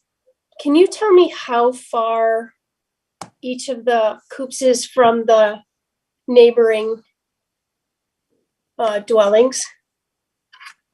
So one is about 40 or 50 feet away. I didn't exactly measure it, maybe at least more than 35 feet away. And the other was maybe, I didn't again measure it, but maybe could be 10. And so Less than 10. With the one that is over 25 feet from any other dwelling, does it even help what we're doing? Not really. No, it wouldn't. No. Well, it would do it in terms of the size of the flock and the issues about maintaining a cleanly coop. Well, how many chickens does the coop have that's the 40 feet away from the dwelling? I think in that case, if I have the right one, that was Mr. Whitty, who was commenting earlier. Yeah. That's facing, it's on the edge of the property line, as I understand it. It's facing not their own home, but the neighbor's home. So some simple rules by having your coop facing your own home and having it 25 feet from the property line would be a good thing. And both of these problems would maybe not go away completely, but much of those would be mitigated. Mike, not property line, adjacent home. I know, Yeah. But the issue for the Whitties, I thought, was that it was right at the property line and facing the neighbors. That is correct. Yeah. Oh, well, it's still 25 feet. Okay. I'm the one who actually had seen both of them. Okay. So I didn't go with something to measure it. Neither of them is on a property line. Let's just be straightforward. I have actually been to both of them. And so the one which is on the Elmwood Avenue, it is open from both sides. It's slightly closed from the other side, and they both were clean, at least when I was there. So let's not make up. I was there only once, so I haven't visited them more than once. But neither of them had any problem. So, and this was, I take it this was a cold. This is in winter, but one was right after talking to you, Kathy. That was on Friday, or that was a Saturday. And the other one was before LNO meeting. So. And you examined the inside the coop and everything? Yeah, and one of them I actually was inside the coop, and the other from the outside. Yes. One you did not. Okay, just to be clear. One I looked from. I mean, you could see it wasn't that big. Mm-hmm. Okay. Can somebody tell me what the minimum setback is if I want to put a shed on my property? Does it have to be 10 feet from the property line? 2 feet. 2 feet? And the same with the chicken coops. Yeah. And by the way, the one on Hubbard Avenue, they actually had the building permit from our building inspector. So it was approved by the city. Okay. We've made other mistakes before here, Deep. Yes, we have. Okay, I'm just saying that they had the approval from the city. So, okay, Elder Ramsey and then Elder West. If you have some additional points, Elder West, Elder Ramsey. Yes, I do. Okay, Elder Ramsey and then Elder West. All right, thank you, Mr. Mayor. I think that one of the things that Mark made a very, very good point in that as the city wants to continue to get more dense, and as we include in our new zoning, more dense zoning, and as chicken keeping becomes more popular, and we know that it's started to kind of urban chicken have kind of taken off in the last few years. As a matter of fact, I was in Walmart buying some office supplies, which are right next to the magazines. And on the magazine rack were two different magazines all about urban backyard chickens. So we know it's becoming more of a common thing to do.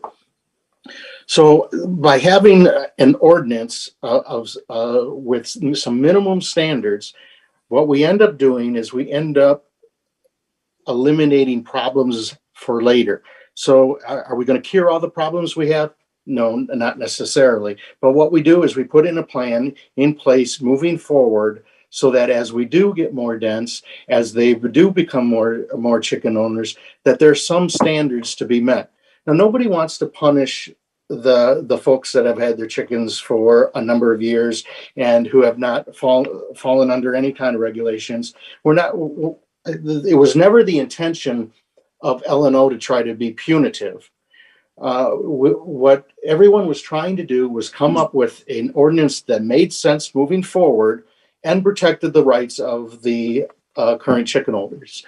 To that, we had several discussions, and I'm not sure that this is the final draft of the ordinance that we came up with, but there were discussions about the number of chickens. So we discussed actually increasing the number of chickens from 4 to 6. And there were a few other things that we had discussed. So some of the things in this ordinance, as we have it in our packet, I think needs to be tweaked. I don't know that we can vote on this because I'm not sure that this is what everybody understood the final version to be. But having said that, moving forward with a plan into having an ordinance that is on the books so that there's a protection for not only folks that don't want a chicken coop right next to their bedroom window, but also for the chicken owners, that somebody who just decides that they want to be difficult and willy-nilly complain, that our inspector can go out and say, well, you know what? They've done everything according to the rules. The coop is faced towards their house. It's away from your building by X amount. There is no waste. Everything is fine. It also gives a level of protection for the chicken owners. So I think it's necessary, but I don't know that this is necessarily the final copy of what we wanted to vote on. Thank you, Elder Ramsey. I'm going to ask Elder Emily Kuhn and then Elder West, because Emily Kuhn has not spoken. Elder West. Elder Emily Kuhn. Thanks. I just want to say that what Susan was saying, that this isn't the ordinance that she remembers, I feel the same way. I looked Friday. Maybe I was just recalling the one before that, but I don't remember this one because I was reading it Saturday morning again. But the one thing I want to point out is it says for parcels 1/4 of an acre in size or less, up to 4 hens may be kept.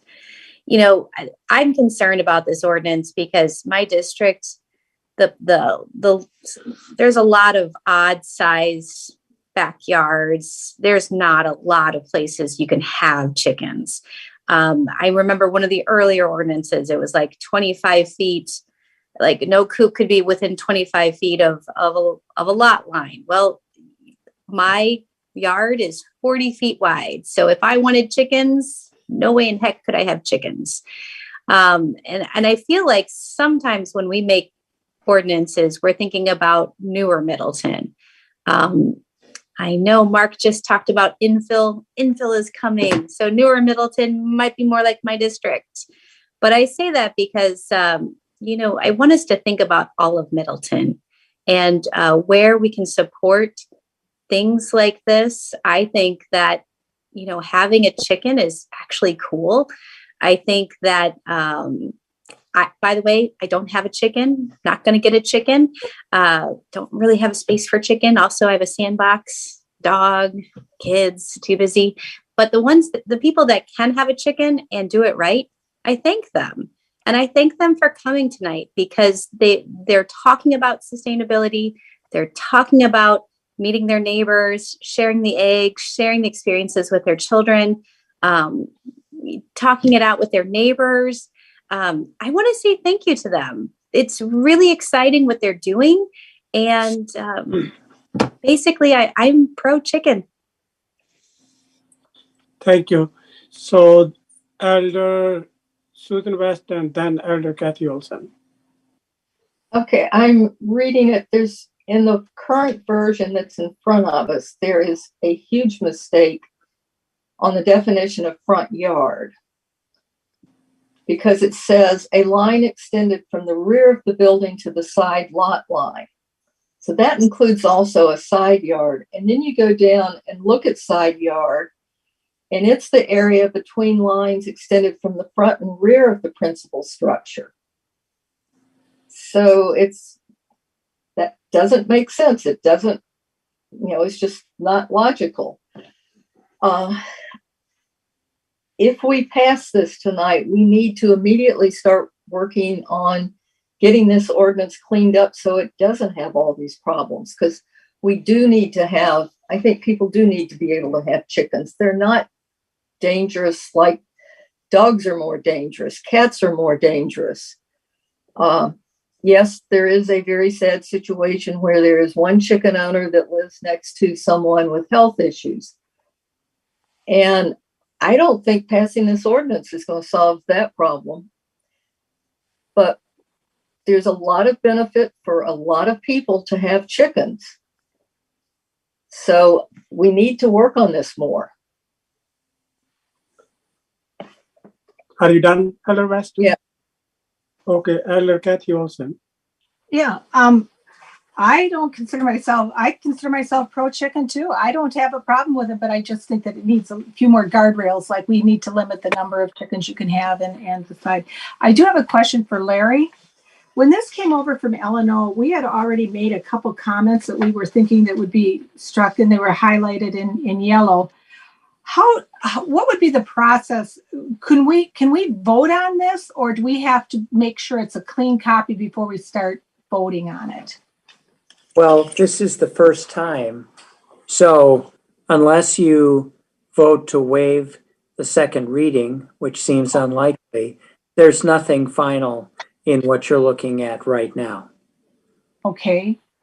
So to make changes, clearly make them. Do we sit here right now and make what we'd like to see edited? Is that what we do? Or do we say? It's up to you. I mean, you could do it at an L&O meeting too, but if people want to do it now, they could. Well, I don't know how you will make changes here. I think if it could be sent it back there, but I don't think I want to be making changes here at the city council meeting. So any other questions or comments? I am not, I'd just like to finish. Okay. If we wanted to make changes, it would have to be at an L&O meeting, or it would have to be, is that right? No. Okay. It might be more convenient, but believe me, the Common Council always has the ability to amend an ordinance, even if it is allegedly in final form. We can provide a clean ordinance the next day, incorporating the changes the council made. So, I want to make that clear that the council always retains jurisdiction to do things other than vote an ordinance up or down. You could vote to remand it back to L&O. There's a lot of things the council might do. Okay. Amendments. Well, I don't know if this. I see some edits that could be made in here very easily, and one of them was the number of chickens and the highlighted parts that we were that we had marked from L&O, and the other was we want to make sure that it's very clear that this is 25 feet from adjacent properties on adjacent lots, not everyone's 25 feet from every house. And I don't know. I guess I'm not sure how we would go about getting some of these edits in here. Okay, so Larry, what is the best way to handle it? I mean, we can't just, it's, there are some other items on the city council agenda too. This is not the only item, and we got yes, of course. Closed session. And I'll make a motion to refer it back to L&O for edits. Okay, need a second? I'll second it. Okay, any other questions or comments? Okay, I do want to let you know that I have spent more time on this chicken ordinance thing than any other, than I had wanted to. I have looked at how Madison is handling it, how Pittsburgh is handling it, how San Pedro is handling it, how Verona is handling it, how Oshkosh is handling it, and even how Sacramento is handling it. And you know, whatever you have here, we can do better. And I think when it goes back to LNO, let's do better. And the motion is to send to LNO. All those in favor of the motion say aye. I have a question. What do you want LNO to do? Well, get Solve all our problems. Well, alrighty then. Get all the, this is what I would like, get all the input, and maybe LNO has the authority to meet with those chicken folks and non-chicken folks. If you want me to get involved, I can help you. I think that's the issue all along, is that they've tried to mediate between these two groups. So you're going to have to give LNO specific instructions on what you want them to change. And I think we've already gotten that. And I'm saying that I think we can make some edits here for that. Gurdeep, you just sent over an edited copy that says basically chickens can run at large. We don't want them fenced in. We can sit down and talk. So motion is to. This can go to. This could go back to LNO, but I just think this is a conversation that we're going to have at council. I just do, and I'm sorry this is going so long, but do you want to put it at the next meeting just for discussion again?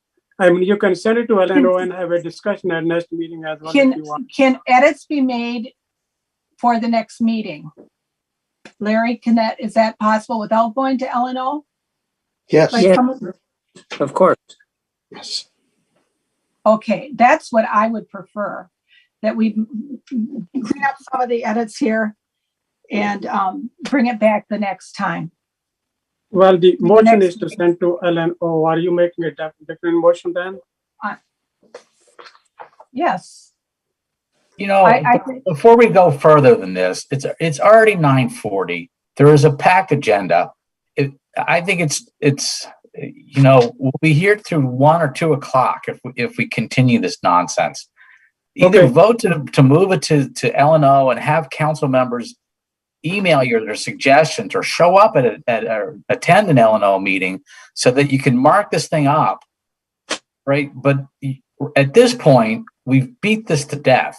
So either vote on the ordinance or send it to LNO. Okay, Mark, can we please just bring it back to the next meeting, please?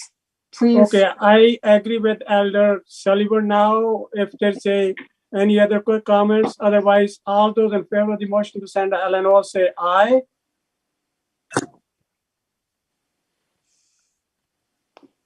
Okay, so no one wants to send it to LNO. So the motion. Can I make a motion that we make edits and bring it back to the next council meeting, please? Are we going to vote on every edit? No. Well, who's going to make the edits? Yeah, that's where I want the ad hoc committee to do it. You guys are you're killing yourselves here. Okay. Okay, I would say, Kathy, I can work with you. Let's send it to LNO and make the edits and bring it back. Okay, so I'm going to still ask to, let's vote on the motion by Elder Sullivan. You already voted that down, Gurdeep. You've already Okay, but I didn't ask all those who are against, and I didn't. Okay, all those in favor of the motion to send it to LNO say aye. Those who are opposed? Aye. Okay, all right. So the motion fails. Okay, is there any other motion now? I would like to make a motion that the edits be, anybody wants to make edits to it, and we'll have, would Matt would incorporate them and bring back a clean copy for the next council meeting. Kathy, I have one question. If we have conflicting edits, how do we resolve that? Matt will have to hopefully we won't, but you're gonna have to vote on every single edit, and that's the point. Is that this is a waste of time for council. It's now we've spent another 10 minutes on this issue. Does So anyone, you know Mark, what? you're gonna miss us when you're gone. When you're gone. I'm not. This is one of the reasons. is somebody willing to make a motion to defer it and then let Matt and Kathy or whoever wants to work on it and bring it back? Well, we could. Susan, do you want to work on it? And I am more than willing to work on it. Gurdeep, do you want to work on it? Well, I have told you, yes, I would. Anyone- I would help, anyone but I'm else? not going to. Yes. Okay. I'll make that motion that. So are you making a motion, Kathy, that we defer to the next council meeting then? And Gurdeep, Susan, myself, anyone else want to work on it? Nobody I wants will. to touch it? Who's Okay. that? That was Katie, Katie. Guys, got to be careful here. You're not a Quorum. Oh an yeah. ordained quorum. committee. Yeah. Maybe I don't get to. Okay, I'm out. Well, Susan, Kathy, and the mayor, and anyone else that has an Edits opinion can send them to them. can them send. over. an Okay. email. You are all welcome to send me your input, Okay. everybody. There's no Okay. walking if people just send what they want changed. Okay, Okay. yes. All Perfect. those in favor of the motion to defer and then send the comments to the mayor or Kathy, what they would like to To change. all of us. Yes. Okay, send to all any of the elders. All those in favor of the motion say aye. There was no second to that motion. Was there any second? Is there any Ramsey will second. Okay, second by Ramsey. All those in favor of the motion say aye. Aye. Aye. Anyone opposed? Aye. Aye. Oh, 5-3. Okay. Okay. Pass. This is, Can you let me know who said no, please? yes. Sullivan? Luke, okay, go ahead, Alder please. Kuhn,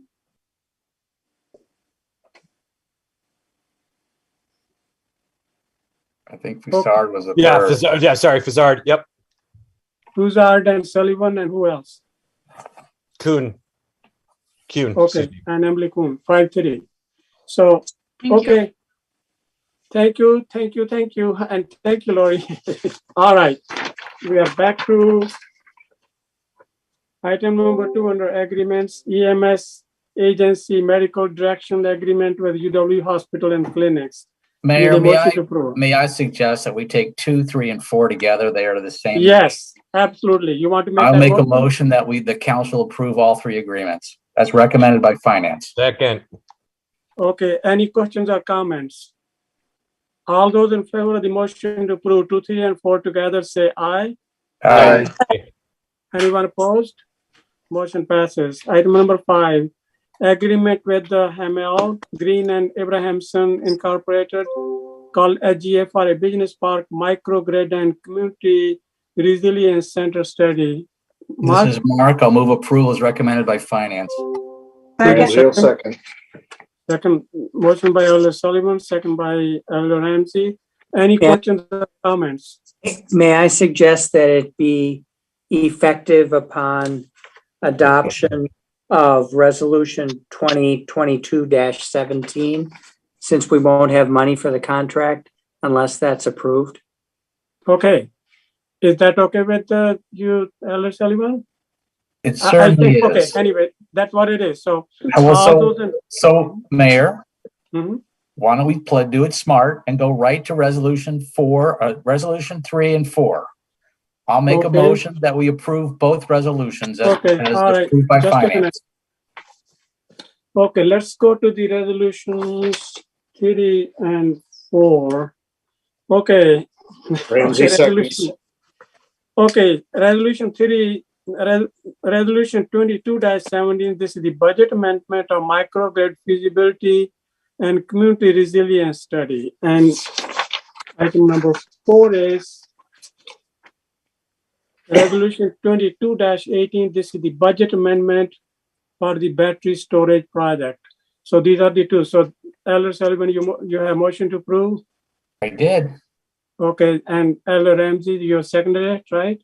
I did. Okay, any questions or comments? We are voting on resolution 22-17 and 22-18. That's the item 3 and 4 under resolutions. All those in favor of the motion to approve these two together, say aye. Aye. Aye.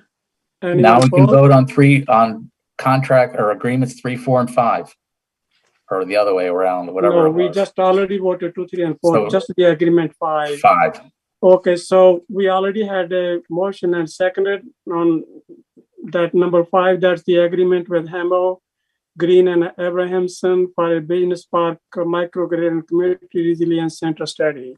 Any questions or comments? This was the motion was by Elder Sullivan, second by Elder Ramsey. All those in favor of the motion say aye. Aye. Aye. Anyone opposed? Motion passes. We are on to item number 6. Under the agreement, this is the amendment number 2 to agreement for design engineering services with Strand Associates for Pleasant View Road reconstruction. This Need is a Mark. A motion? move approval is recommended by finance, which was for the 5,000, but not the redesign of the bridge. Okay. I'll second that. This is Susan. Okay, motion by Elder Sullivan, second by Elder West.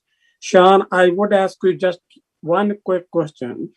So there is a Quick no question, please. Yeah, it will be short. There will be no question of the durability of either of the bridges by having the design or any of those things. That's true, right? Yeah, well, the bridge as designed would be more typical of this style of fabrication, but they both would have been designed to be reliable, yes. Equally durable, right? Okay, all right. You agree, right? I agree. Okay. All those in favor, any other questions or comments? This is item number 6, amendment number 2 to agreement for design engineering services for Strand Associates for Pleasant View Road reconstruction. This is $5,000. It's approved by the finance committee. All those in favor of the motion say aye. Aye. Aye. Anyone opposed? Motion passes. We are on to award of bid, quote, and professional services. Item number 1, award of proposal to Peak System Group for supply of new audio system for outdoor pool. This is Mark. A move approval is recommended by finance. This is Alder Burke. I'll second.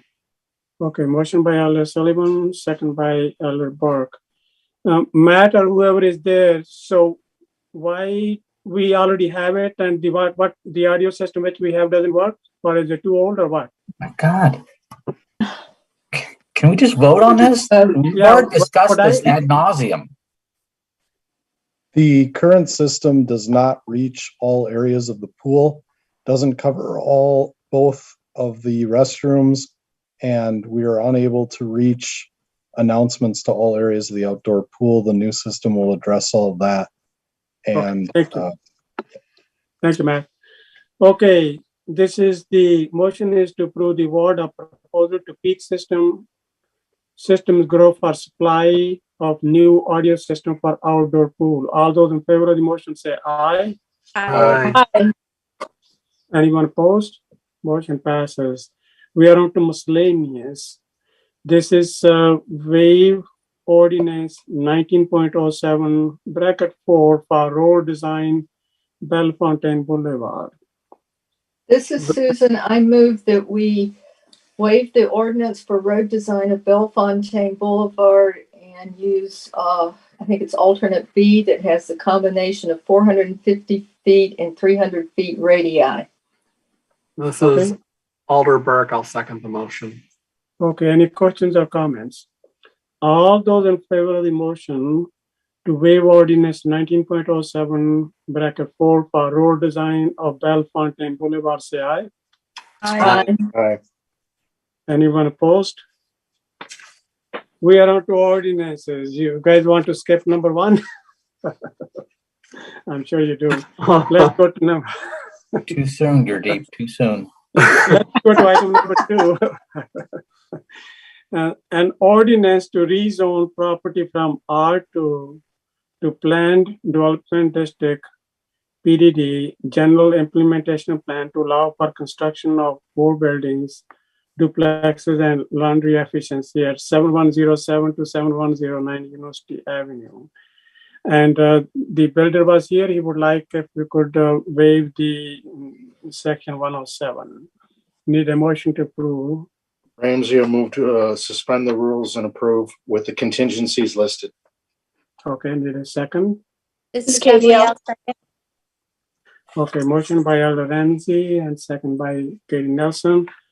Any questions or comments? All those in favor of the motion to approve an ordinance rezone property from R2 to Plan Development District PDD General Implementation Plan to allow for construction of 4 buildings, duplexes, and laundry and efficiency at 7107 to 7109 University Avenue. Say aye. Aye. Aye. Anyone opposed? Aye. Motion- Okay, so the motion passes 7-1. We are on to item number 3. An ordinance to amend the general implementation plan for the conservancy band residences to allow for rental occupancy townhome units. 2411, 2413, 2415, 2417, and 2419 on Farm Street. Do you want to, somebody want to make a motion or defer or do anything with this? This is Alder Burke. I'll make a motion to deny the amendment. Okay, need a second. I'll second that. This is Luke. Okay, motion by Elder Burke, second by Elder Luke Buzard. Any questions or comments at this time? Okay, Larry, could I ask, this is the council, so there's a Taylor Pringle, he wants to talk. Could I allow him or not? Well, of course, we typically only have comments during the public comment, but with your, if you wish to approve it and the council is comfortable, then you can do that. Okay. And okay, well, this is very situation. Taylor, keep it very brief, please. I will keep it brief. Appreciate your time on this. I would just ask if the motion, for those that are seeking to deny this, if you could give direction on where to go, because Plan Commission did support this. We're just looking for the ability to rent the first 5 units, the first 5 townhouses. The TIF agreement doesn't mention owner occupied versus rental. This isn't a zoning issue. Matt Fleming and I have talked about this ad nauseum. This is mainly just whether we can rent the first 5 units, because we've been marketing them for sale for 2 years and diligently trying to get these sold, but they're not selling. And we can't, our bank is requiring us to do something with them. So, we would ask, there is no other townhome product on the market right now. So just the flexibility, we can sell them in the future, but just to rent them for now. I think a good strategy would be for us to rent to own, just to get people in them. And again, the council's done this in the past where it's changed from owner occupied condos to rentals. So this isn't that far off. Okay, thank you, Taylor. Okay, now the question or comment only from the council, okay? Anybody wants to speak, please raise your hand. Anyone who wants to speak? Anyone who wants to speak? Okay, so I don't see any raised hands. So the motion is to, anybody wants to speak? Otherwise, motion is to deny an ordinance to amend the general implementation plan for conservancy band residences to allow for rent occupancy of townhome units 2411 to 2419 on Parliament Street. All those in favor of the motion say aye. Aye. Aye. Anyone opposed? Aye. Okay, so the motion passes 7-1. Okay, we are on to planning and zoning. Item number 1. This is the specific implementation plan to allow for construction of 4 buildings, duplex and laundry efficiency at 7107 to 7109 University Avenue. Need a motion to approve. Ramsey will move approval I'll second. with the contingencies. With all the contingencies, yes. With all the contingencies. Motion by Elder Ramsey, second by Elder Nelson, to approve with all the contingencies. Any questions or comments? Any questions or comments? Please raise your hands. Any questions or, okay, all those in favor of the motion, this is the item number 1 under planning and zoning. This is the specific implementation plan to allow for construction of 4 buildings, duplexes and laundry and efficiency, at 7107 to 710 University Avenue, LLC. Say aye. Aye. Aye. Aye. Anyone opposed? Aye. Okay, motion passes 7-1. Okay, we are on to item number 2 under the planning and zoning. And this is the specific implementation plan for Bruce Company Office, Garden Center, and Greenhouse 2830 Parmenter Street. And then there are lots of contingencies here. This is, Go ahead, Robert. thank you. This is Alder Burke. I'd make a motion to approve the SIP with the contingencies attached. Need a second? Ramsey will second. Okay, motion by Elder Burke and second by Elder Ramsey. Any questions or comments? Please raise your hands. Any questions or comments? Okay, I don't see any raised hands. The motion is to approve the specific implementation plan for Bruce Company Office, Garden Center, and Greenhouses on 2830 Parmenter Street with all the contingencies listed here. And this is their phase 1A. All those in favor of the motion say aye. Aye. Aye. Anyone opposed? Okay, motion passes unanimously. We are on to the resolution, and the resolution number 1 is resolution 2022-15. This is the Damming Prairie. This is the Seco Damming Prairie 2 TIF bond. So need a motion to approve. This is Mark. I'll move approval as recommended by finance. Need a second. Alder Burke. Go ahead, You got Robert. it, Luke. Okay, second by, well, the motion by Elder Sullivan, second by Elder Burke. They already spent the money. We are simply giving the TIF bond now. All those, any questions or comments? Any questions? All those in favor of the resolution 2022-15, Damming Prairie 2 TIF bond, say aye. Aye. Aye. Anyone opposed? Motion passes unanimously. We are on to resolution number 2. Well, resolution number 2, but this is resolution 2022-16, determining the necessity of taking for the property owned by Bruce and Mary Heisey, tax parcel number 08083548560-8. This is Susan. I move approval. Need a second. Alder Burke seconds. Okay, motion by Elder West, second by Elder Burke. Does anybody want to say anything, or we are ready to, does anybody raise your hands if you have anything to add or delete? Okay, you know what you're voting on. This is the resolution 2022-16, determining the necessity of taking for the property owned by Bruce and Mary Heisey and tax parcel number 0808354-8560-8.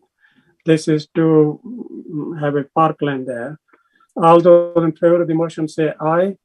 Aye. Aye. Anyone opposed?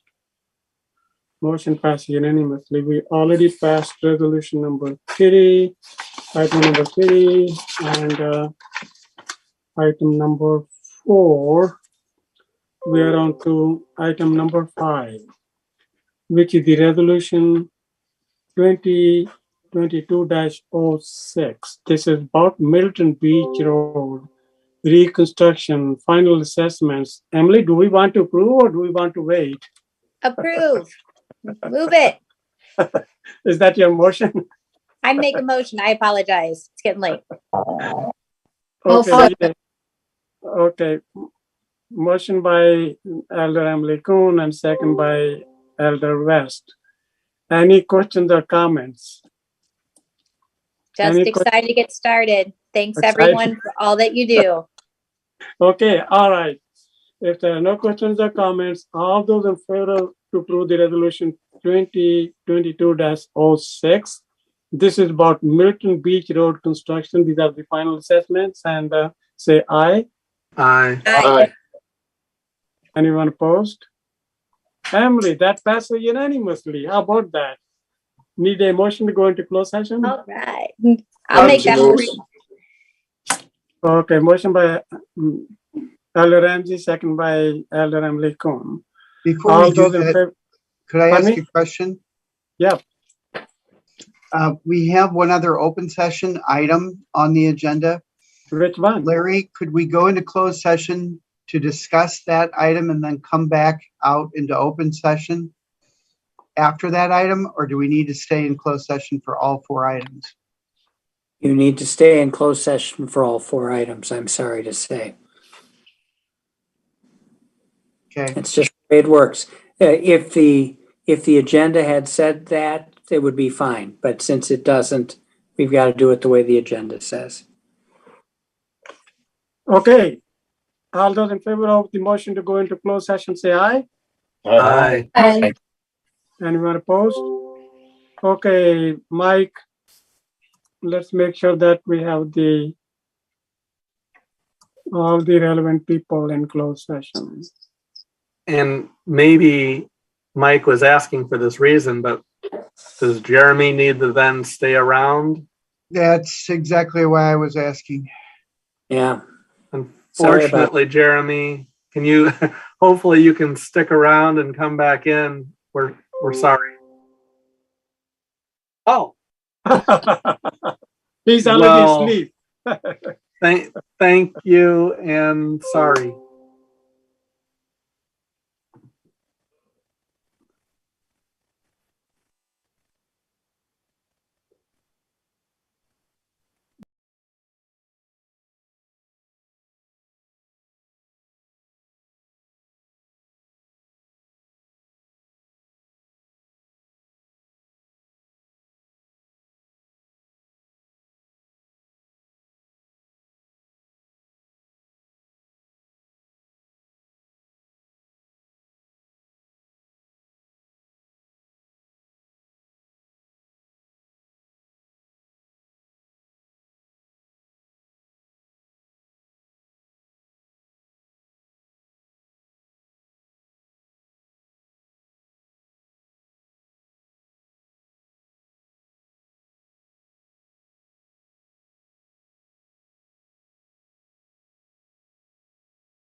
We're back in the Zoom.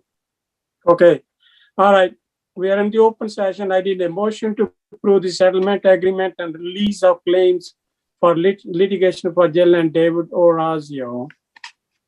This is Alder Burke. I'd make the motion for approving that settlement agreement and release. Need a second. Second. Okay, second by Elder Kathy Olson.